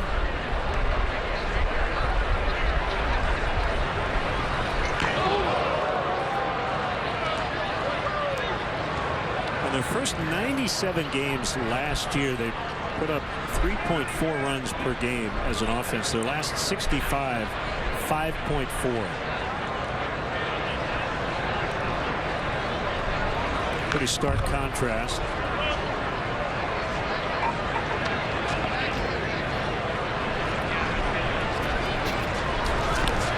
Finished 4th in the majors in team ERA.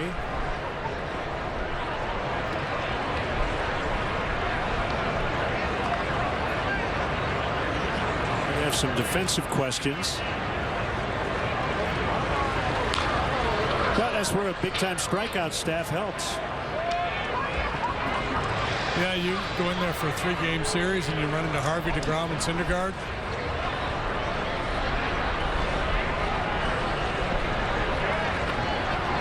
Might punch out 45 times. Use a 6-man rotation at times. We're waiting on Zach Wheeler's return.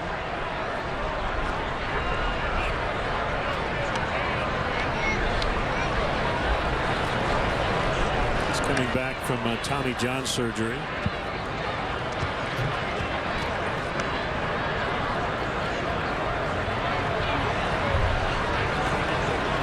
Collins signed a 3-year deal back in the fall.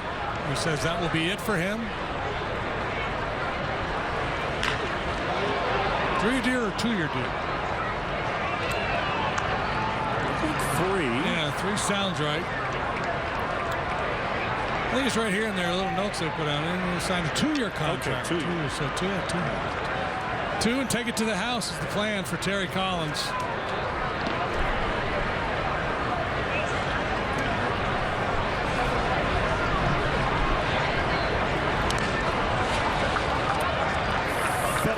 Walks. Well, maybe down the road. I think Cub fans like him right where he is. His current job. So many punchlines available, but I'm not going to say anything for fear of getting myself in deep trouble.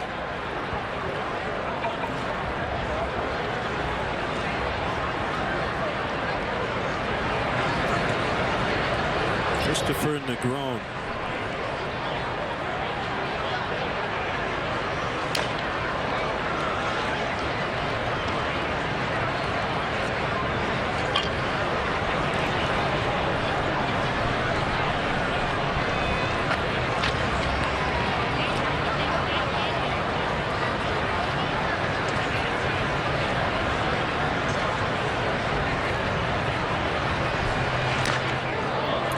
Hit him.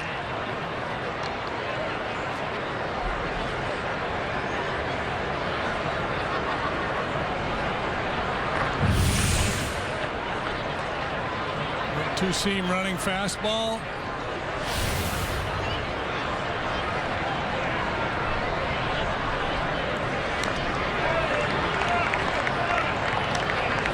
Number 1 and 2.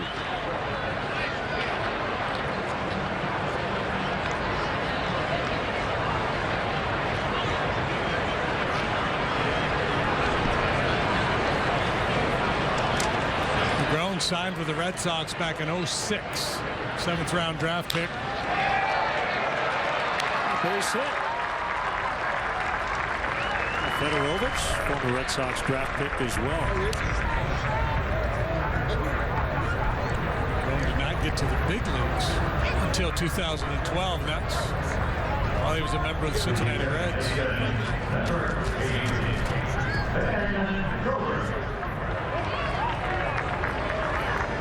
Trip to the plate for Ben Zobrist. Knocked in a run and scored in the 5th.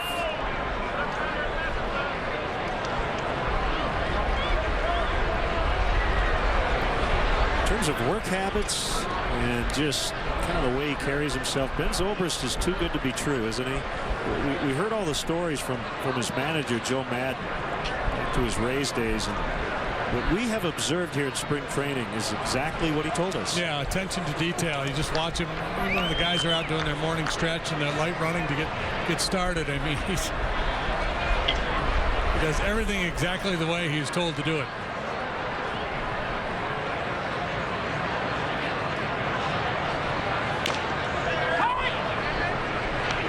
I was watching it. Tim Buss had him out doing some, the stretch warm-up program, and they do one little series of sprints where they shuffle a couple, shuffle steps like they're going to steal a base, and then they break. Sometimes you see guys kind of going through the motions with that. Not Ben.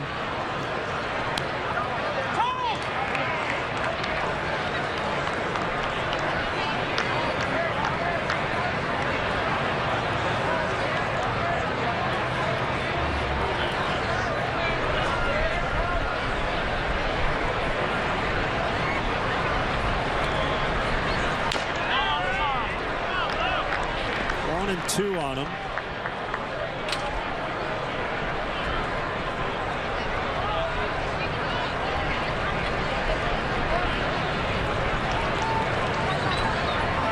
Jorge Soler on deck.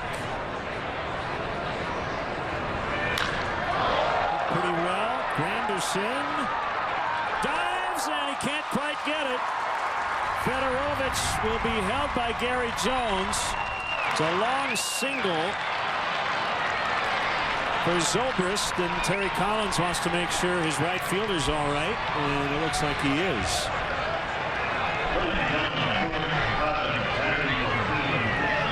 Well, the wind that was blowing so strong early in the ball game has settled down a little bit. Otherwise, I think this ball carries a little bit better than it did. Beautiful effort here by Granderson. Had it in the glove, but just could not hang on.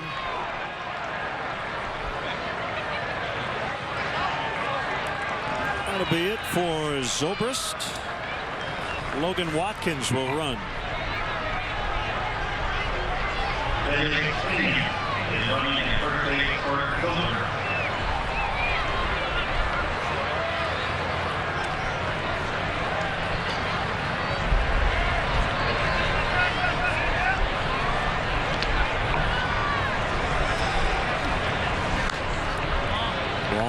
on Soler.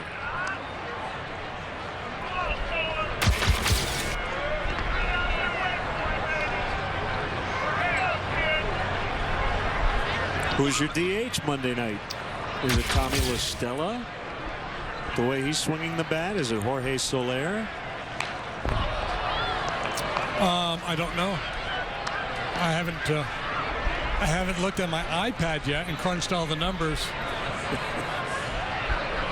You got righty Monday, the lefty Heaney Tuesday, so you'd think Jorge would get in there at least for game 2. And we talked about La Stella's advanced approach against guys with really good stuff, so he would be a good fit, wouldn't he, against Richards? He's making a good case these days to find his way in that starting lineup.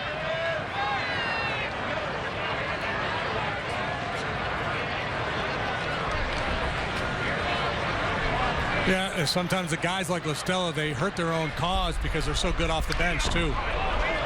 They might not get some starts because it's so valuable to have that one guy that you can count on to give you a tough AB against a tough reliever. And does the math change with the DH and being in an American League park a little bit?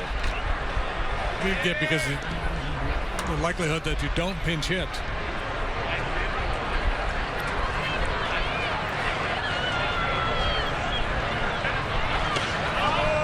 Good take, 3-2.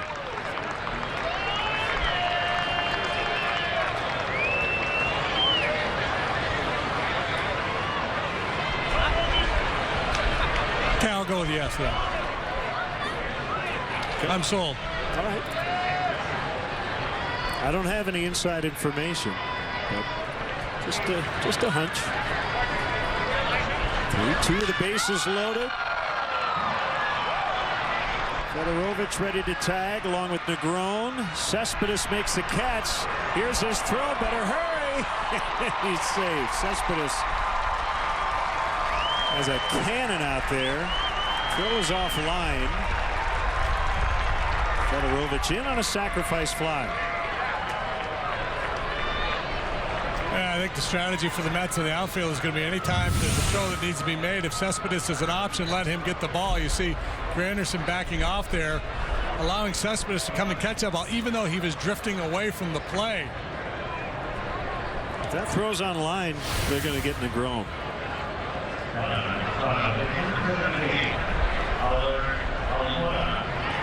Tough to make an accurate throw when you're drifting in one direction, having to throw back the other way.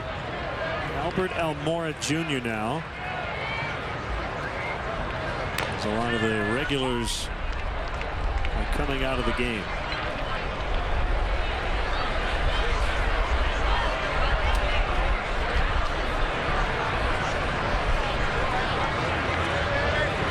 If you're not a regular, are you an irregular? Would you take umbrage?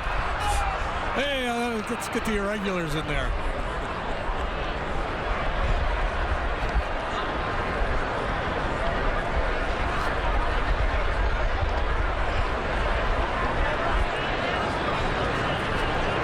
Noticing Albert yesterday as he got on the airplane, he's bigger than I think a lot of people realize. Big, strong kid.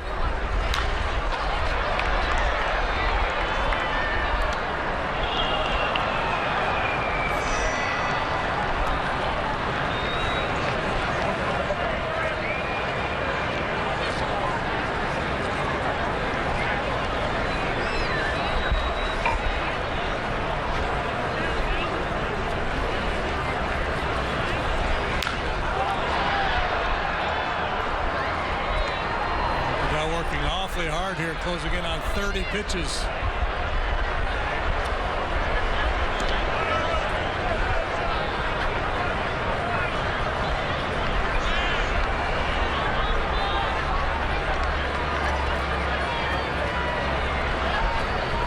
Base hit will get you 2. Curveball. Cubs add to their lead. It's 4-1 in the 6th.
Tomorrow, the home stretch to the Stanley Cup playoffs continues. Blackhawks will match up with the JETS Jets as they try to make up some ground in the Central.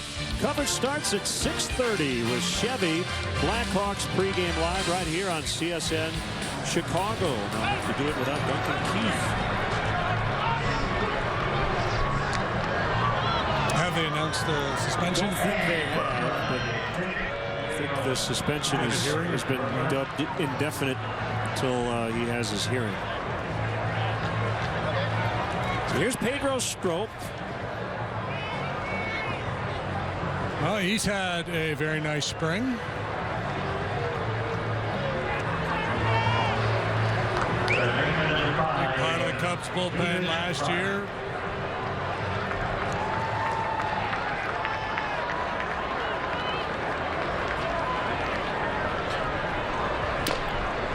So Strop, Fedorovich, the battery.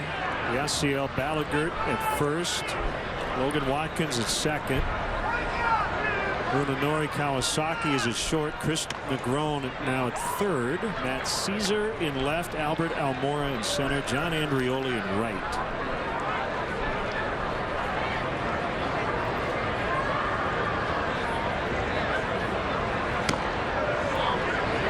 Two and 0 on right.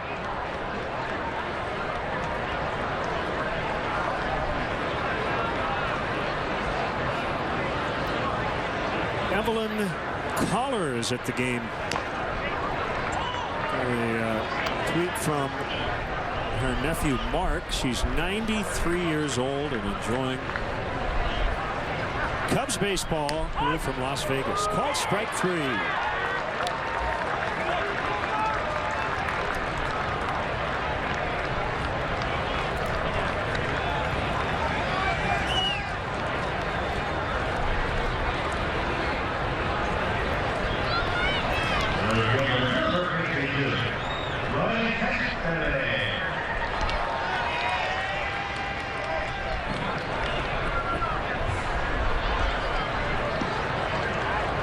Kawasaki always communicating.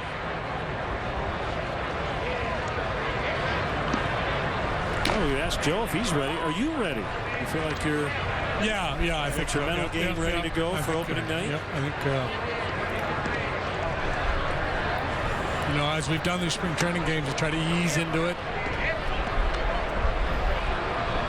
Here we are in the bottom of the 6th. I think I've been able to minimize my verbal gaffes. My scorecard looks fairly clean. I think I'm good to go. So you're giving us 9 tonight. I'll be here for 9.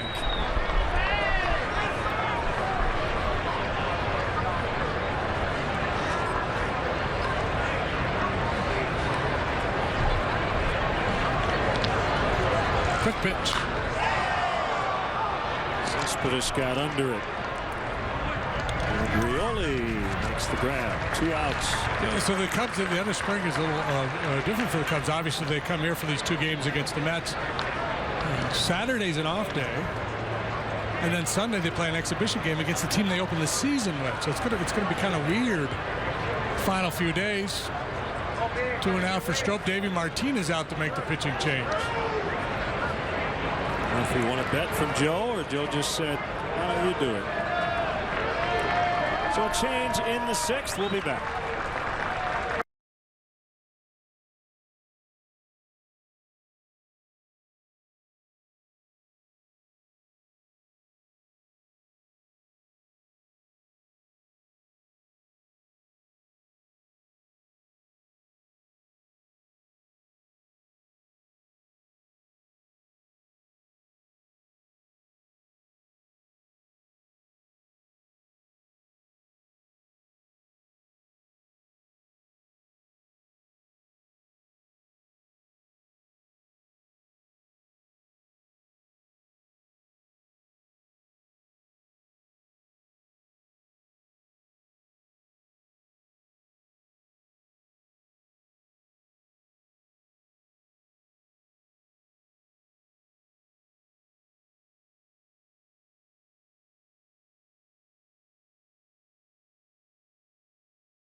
Doing ready. 1-0 pitch on Lucas Duda's a strike. It's 1-1. Couple of rough outings, but better as of late.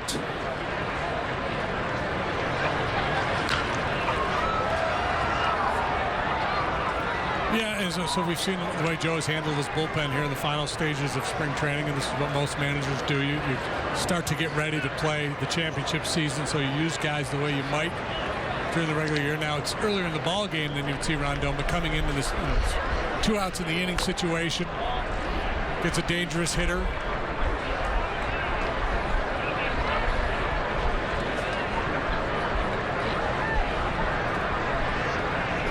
Blowing and going.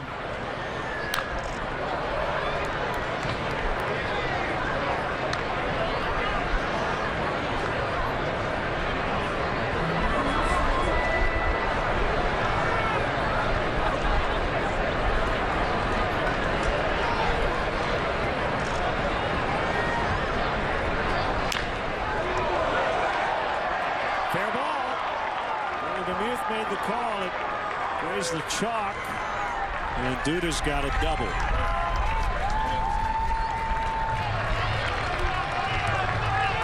Duda's shown some pretty good batsmanship here tonight. He carved that base hit to left earlier, went down, got a pitch in that at bat. This time it's a slider moving down and in. He just collapses his legs, makes a nice easy pass through the zone.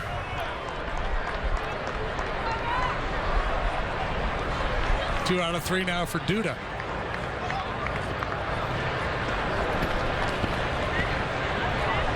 Walker has grounded out twice.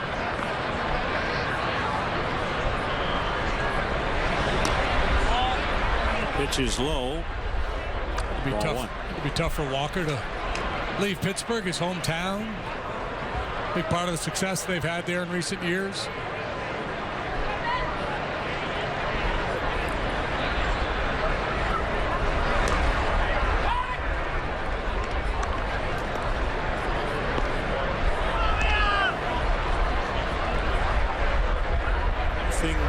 You see in that shot you will not see any time other than spring training, and that is blue versus blue.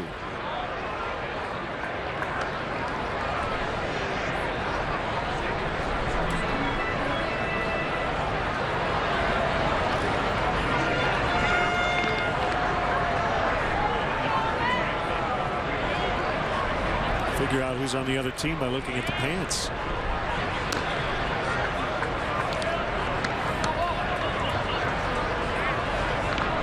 3-1 the count.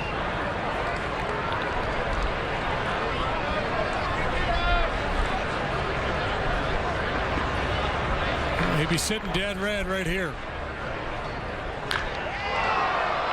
He gets a hold of it, but it will be caught by Almora to end the inning. Cubs lead the Mets after 6, 4-1.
Las Vegas. The Cubs are trying to extend the Mets' winless streak to 14 games. Payback.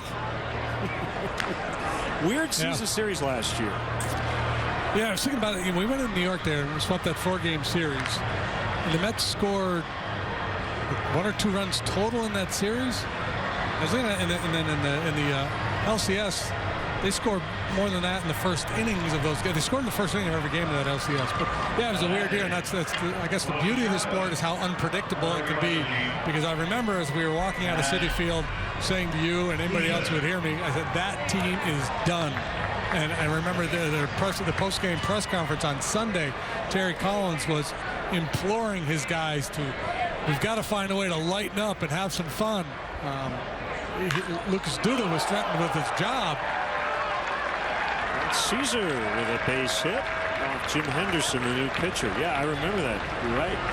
And remember at some point Collins called in Duda and said, look, man, if you don't start to hit, I'm going to have to, you're going to lose the ABs. And shortly thereafter, Duda went off.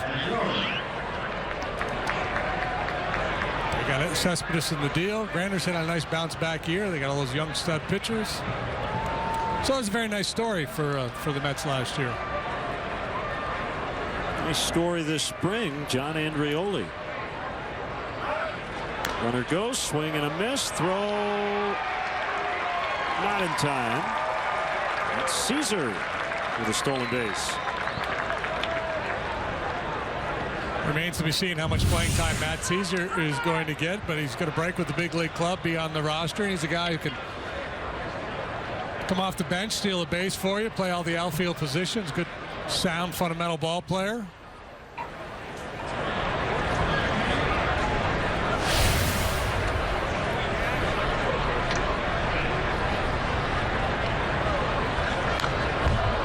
Oh my, that would hit me right in the head. Coming right into our booth. Yeah. But it hit the tall backstop, thankfully.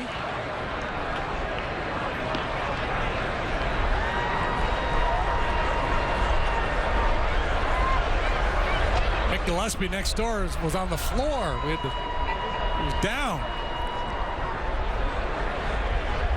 Good call on the game. On Cubs.com, they got Caesar picked off.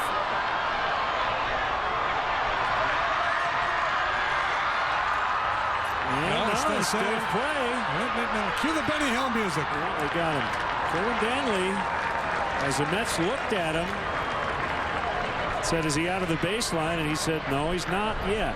You got 3 feet either way once you establish your lane. Let's see.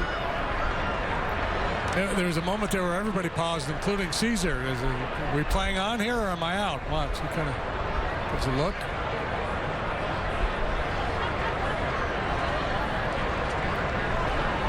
If it was a rodeo, it would have been a successful ride. I think he stayed in that rundown for 8 seconds.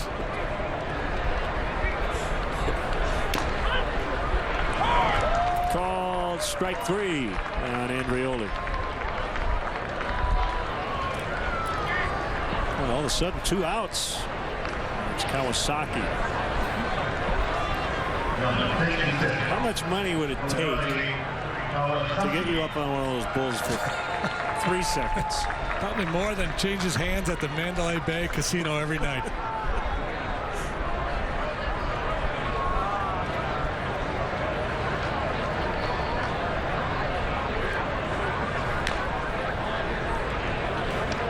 Kawasaki had a huge spring and just couldn't crack the roster. The numbers crunch.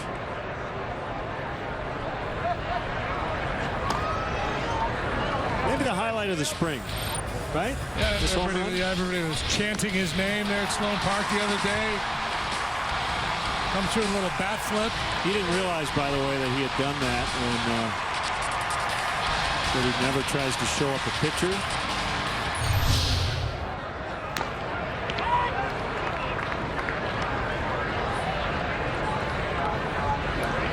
Where do you stand on the Jose Bautista bat flip? Are you okay with it? Well, let's just say the whole bat flip in general issue, showing emotion on the field as a sign of disrespect to your opponent, I'd prefer it didn't happen, but I think it's just the way the game has evolved, and we're probably going to have to live with it. It was a good nuanced answer. You didn't go all goose on me. No, I mean, I prefer, you know, I'm kind of old school in that. I think I like it when there isn't a lot of that going on. I get it if it's a big home run and a big moment to pump the fist, show emotion. Same thing for a pitcher if he gets a big strikeout to get out of a jam. Deep right, Granderson makes the catch. On the warning track to end the inning. Kawasaki hit it well. Stretch time, 4-1 Cubs.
Take home a game used or autographed item and help benefit Cubs charities. Cubs Authentics is the premier outlet for all MLB authenticated Cubs memorabilia. Visit Cubs.com/authentics to bid on weekly auction items and to pre-order game-used bases and baseballs. The Cubs will donate net proceeds from the sale of Cubs Authentics items to Cubs charities. Steven Veraxlis is on for the Cubs.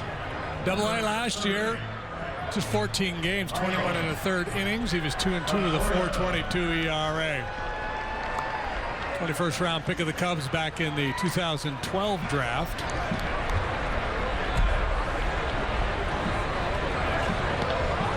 From New England, went to Massachusetts, and then went to the University of Maine.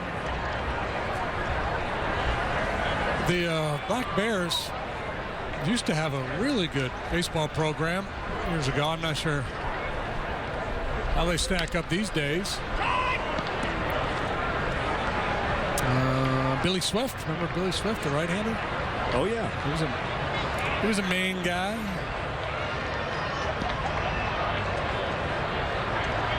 Mike Bordick. That's right. Yeah, they Mark Sweeney. back in the day they made 2 or 3 appearances, I believe, in the College World Series.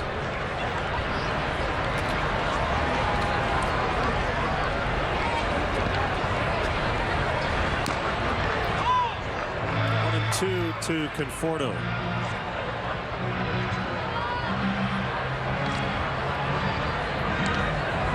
Is it a bad sign when your computer just keeps shutting down on its own?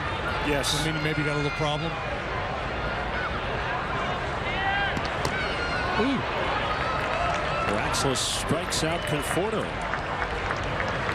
Straight change and maybe a split finger pitch, but good dive bombing action on this one.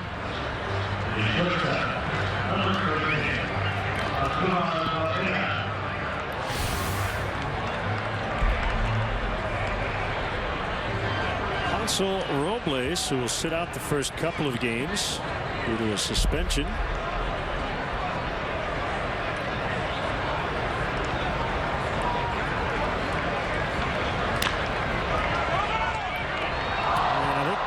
Lost it in the lights. A high chopper. He couldn't find it. Yeah, I believe that's exactly what happened. He had a nice break on it and then just lost sight of it. Big high hop right there. Got up into that bank of lights.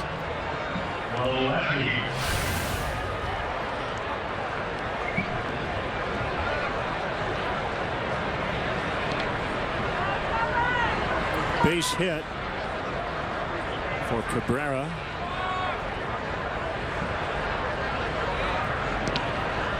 Not on my scorecard. We're giving him an error. Yeah. Milwaukee is 2 for 2.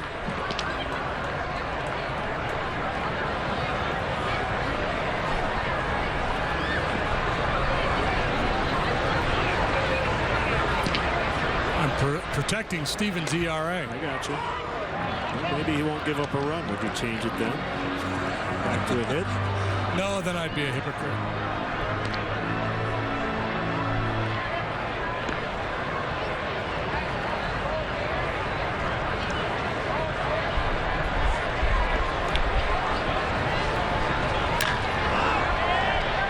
Kawasaki, Watkins, Balgert. Give me a hit. Changed your mind, huh? We go to the 8th. 4-1 Cubs.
Fans, show your team pride with Cubs checking and an official Cubs MasterCard debit card. Only available at your local Wintrust Community Bank.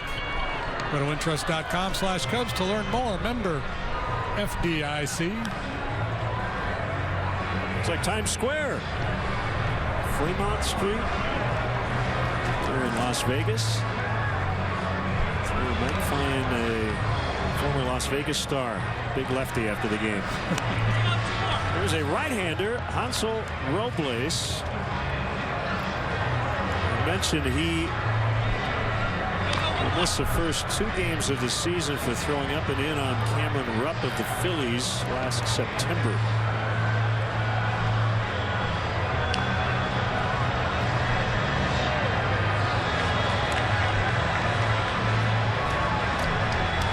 And the Mets haven't made any other changes, so like the usual drill in spring training, where the starters go 5 or 6. Terry Collins may go all 9 with his regular lineup, and then tomorrow give these guys all a day off. We'll see. Yeah, and it's just, you know, I think some managers have that philosophy that before the regular season starts, they want their guys to play a full 9-inning game. Who knows? Terry's probably taking a lot of heat back home in the newspapers. He's trying to get a W. CL Ballagert. See what he did at South Bend last year in the Midwest League. 1 ball, 1 strike on him.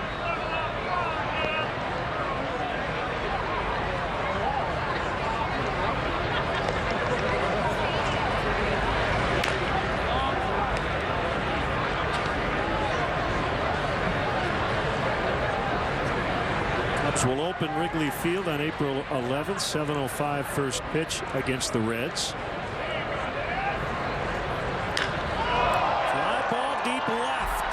Back toward that high wall and gone. A home run. 5-1.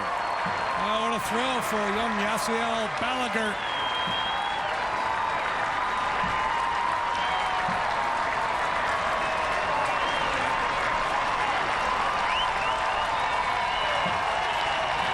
A big moment for number 91, circling the bases after a towering home run.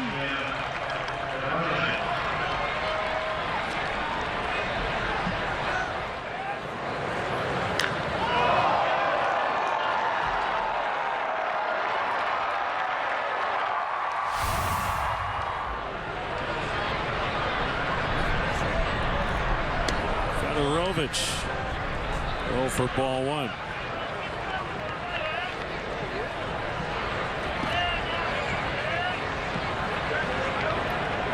Have opening night tickets.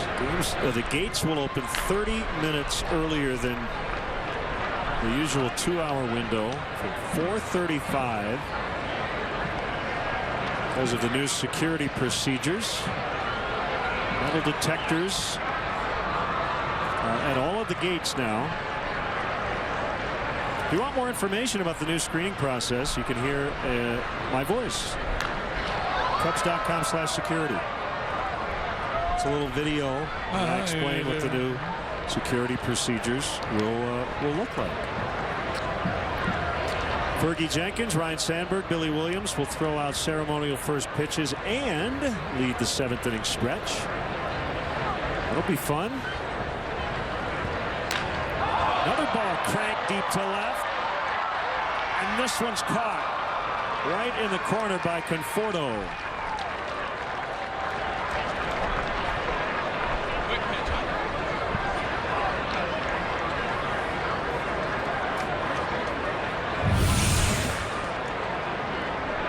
Rovich has hit a lot of balls hard this spring, including that one. Just didn't quite get enough of it to get it out of here, but a good swing nonetheless.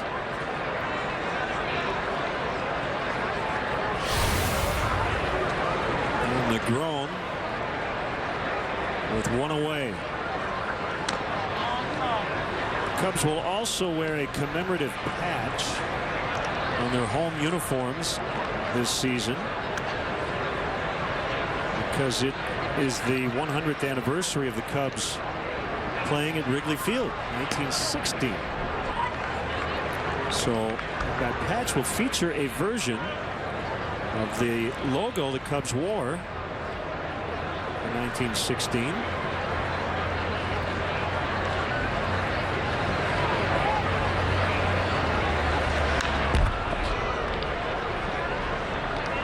The new Budweiser bleacher bar.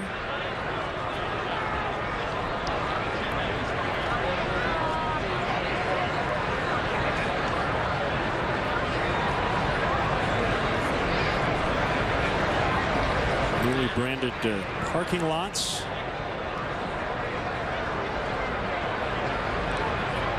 As part of the Cubs legacy partnership with Toyota. In the air. And it's Granderson for out number 2. And we're looking forward to getting a look at the new clubhouse. Yes, the old clubhouse is going to be batting cage. Yeah. Guys can get their hacks during the game to get loose. Yeah, other than the creature comforts that you'll have with the new clubhouse, that's probably the most important thing, where you can actually go back and and take BP during the game, get some swings in, as opposed to just hitting the ball off a tee. Watkins flies out. That'll end the inning. Yasiel Balaguer with a booming home run off Robles, and it's now 5-1 Cubs in the 8th.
Cubs lead the Mets, and we're headed to the bottom of the 8th. Cub fans take the Cubs on the Move Fitness Challenge.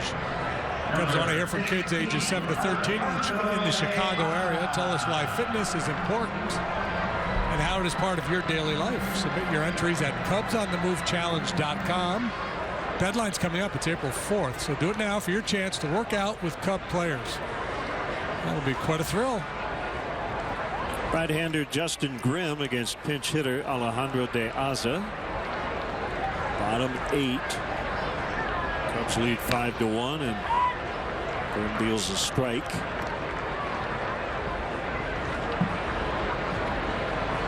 A little bumpy ride for Justin here in spring training.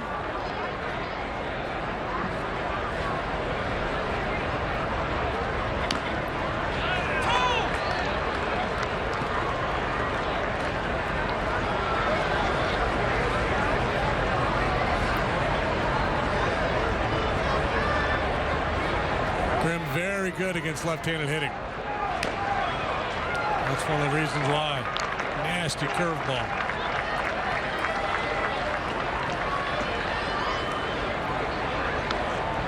Yeah, he's got one of the better curveballs in the league.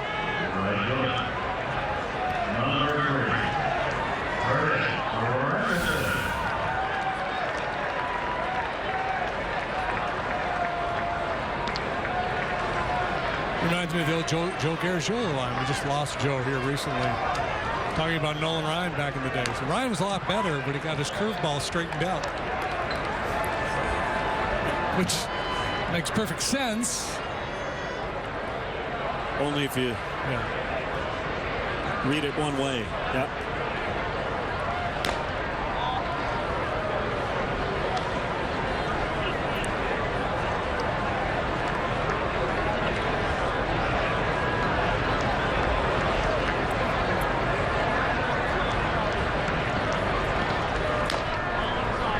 Would be a 3-game winning streak for the Cubs going back to Tuesday. Finishing strong.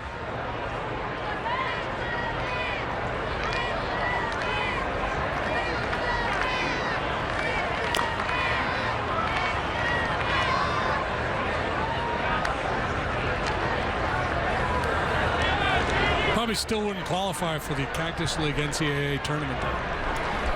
Probably have to go to the Cactus League NIT.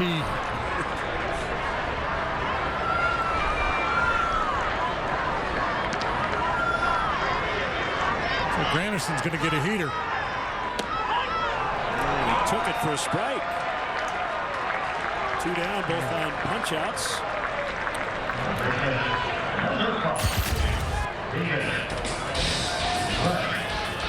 This will not be Arrieta's first career opening day start, but his first as a Cub.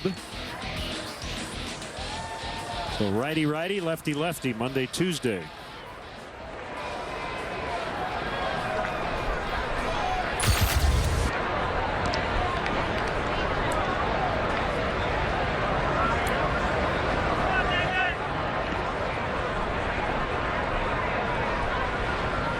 Swing and a miss. David Wright.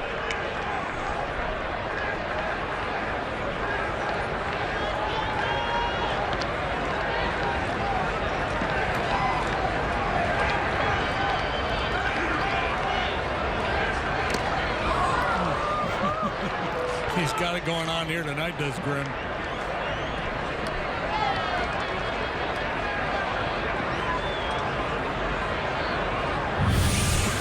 Uncle Charlie is in the house. Like a very good hitter, look bad. 2 pitches in a row.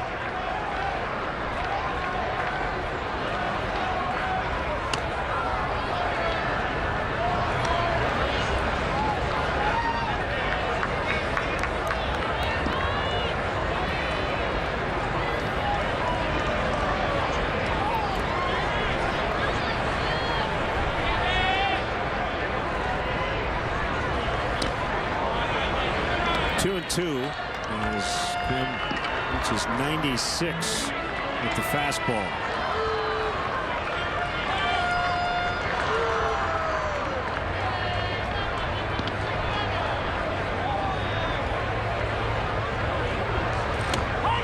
Got him. That was impressive. Against De Aza, Granderson, and Wright, he strikes them all out.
Enjoying our time here in Las Vegas, as we always do, a couple of days every spring.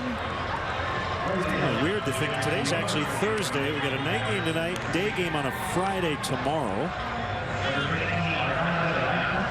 I think every day feels like a weekend here, doesn't it? Yeah, I don't know that there's much difference, right, in Las Vegas between a Monday and a Friday. Addison Reed, a right-hander.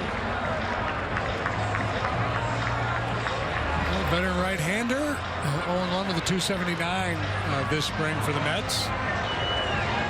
Last year started the season in the Diamondback bullpen. Had some struggles. Pitched well for the Mets in 17 appearances. To the tune of a 1.17 ERA. And he'll be used as a setup man. Wilmer Flores now playing third. De Aza is in right. And Ryan Kalish takes a strike.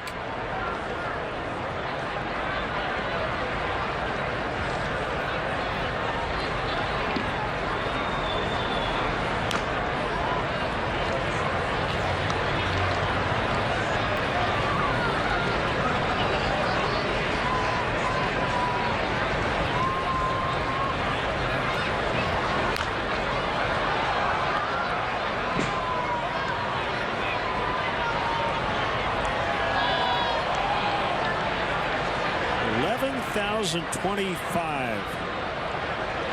sellout crowd here at Cashman Field. Swing and a miss. He got it.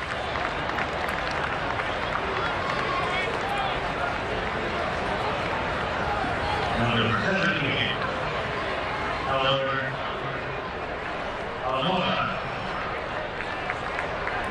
Originally a third-round pick of the White Sox in 2010.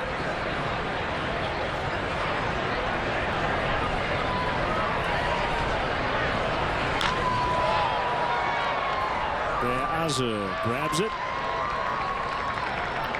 2 outs. Saved 40 games for the Sox in 2013.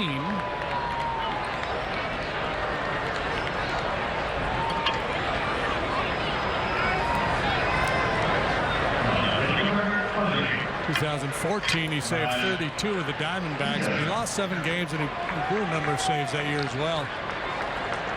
Was he traded to the Mets? Was he released? I don't remember how that went down last year.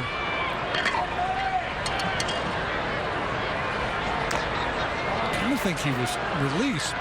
He was traded on August 30th for 2 minor leaguers.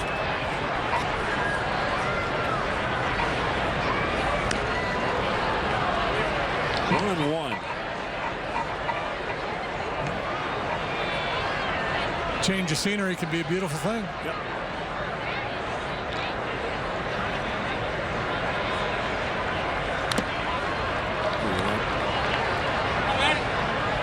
Got a big piece of Plawecki.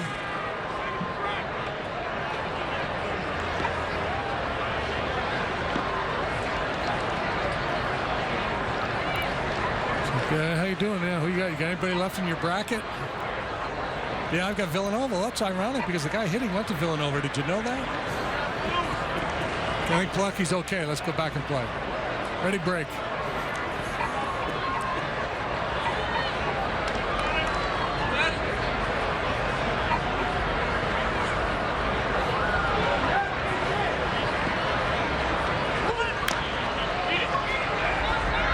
Reed will collect it. And he gets Caesar to end the inning. We go to the last of the night. Looks like C.J. Edwards, Carl Edwards Jr. will come on.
Edwards Jr.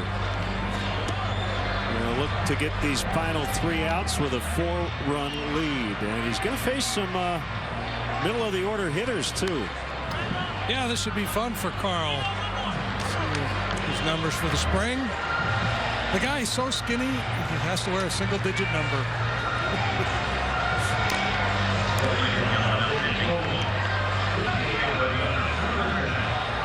Started to make his major league debut last year. Will begin the season in the minors. Could be a big part of this thing before it's all said and done. He's got a tough act to follow after Justin Grimm punched out the side. Just electric stuff. Edwards, like Grimm, has a very good curveball. He's got a good heater. Over the top delivery.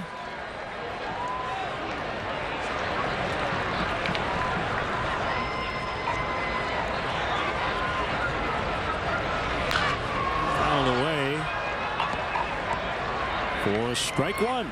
Right over the top at 95 miles an hour. It's kind of that classic power pitching profile. An elevated fastball at 95 followed by a sharp down-breaking curveball.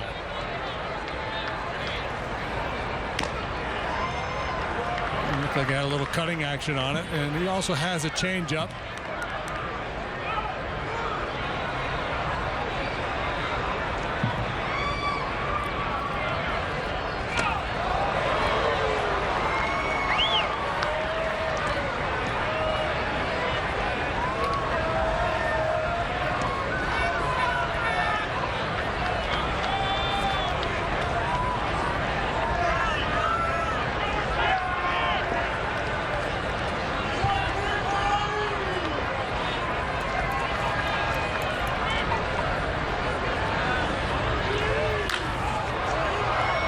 Deflection. He'll get the second assist as a result.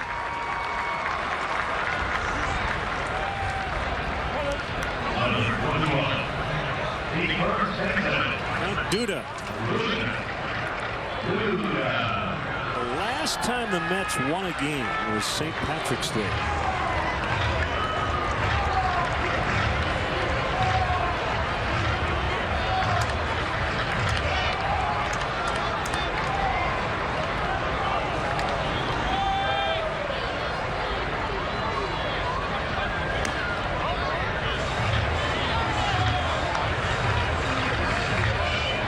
Collins not concerned.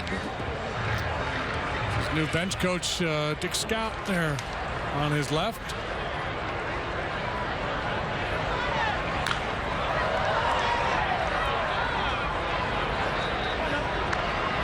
I'm sure the answer is yes, because baseball's a crazy game. Has a manager ever been fired by a wacky owner after a 15-game losing streak in spring training? I'm sure it's happened, right? Back in the 1890s or somewhere along the way, right? And if not, then it could provide, you know, if you got the wrong guy pushing the buttons, a real quick, you know, short leash in the regular season, right? If you get some of these volatile owners, if you have a really bad spring and you get off to a really bad start. Yeah. Yogi was fired by Steinbrenner 15 or 16 games in 1 year. Didn't Phil Garner? Phil Garner got whacked, I think, after 6. Was that with Detroit? Yeah. That's insane. But, yep, it does happen. Yeah, the 2002 Detroit Tigers started 0-6.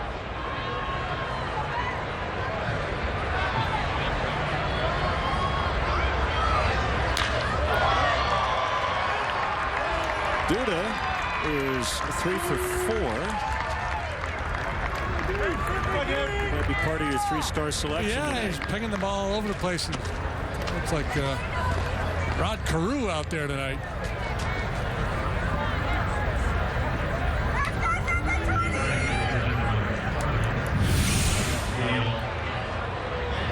Single, double, single last 3 times up for Duda, and each time he's hit a good pitch. It's not like they're making mistakes. It's a good fastball down and away.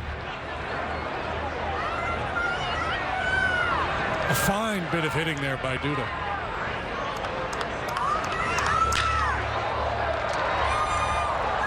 get one relay late.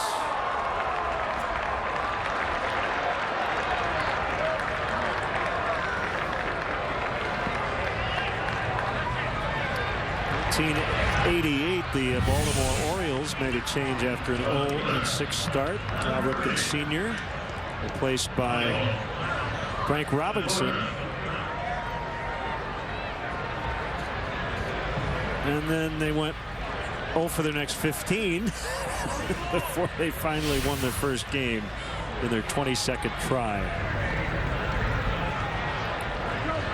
Ed Hardig is listening, our good friend, Cubs historian. Phil Cavarretta was fired spring training 1954. This will do it. Good timing, Ed. Yeah. As look at time. Edwards works a scoreless ninth, and the Cubs beat the Mets. They'll go for the sweep tomorrow. Yeah, nice night for the Cubs. 9 hits, 5 runs. The pitching was really good, and tip of the cap to Ryan Williams, the minor league pitcher of the year for the Cubs last year. Got the start here tonight. He was really good. 3 innings, allowed just a couple of hits and no runs. The bullpen was solid. Justin Grimm in particular with that electric curveball striking out the side in his 1 inning of work. So that'll wrap things up. When we greet you next year on CSN, it will be the regular season from California. Final score, Cubs 5, Mets 1. For JD and our entire CSN crew here in Las Vegas, I'm Len Casper. Thanks for watching Cubs baseball on Comcast Sportsnet.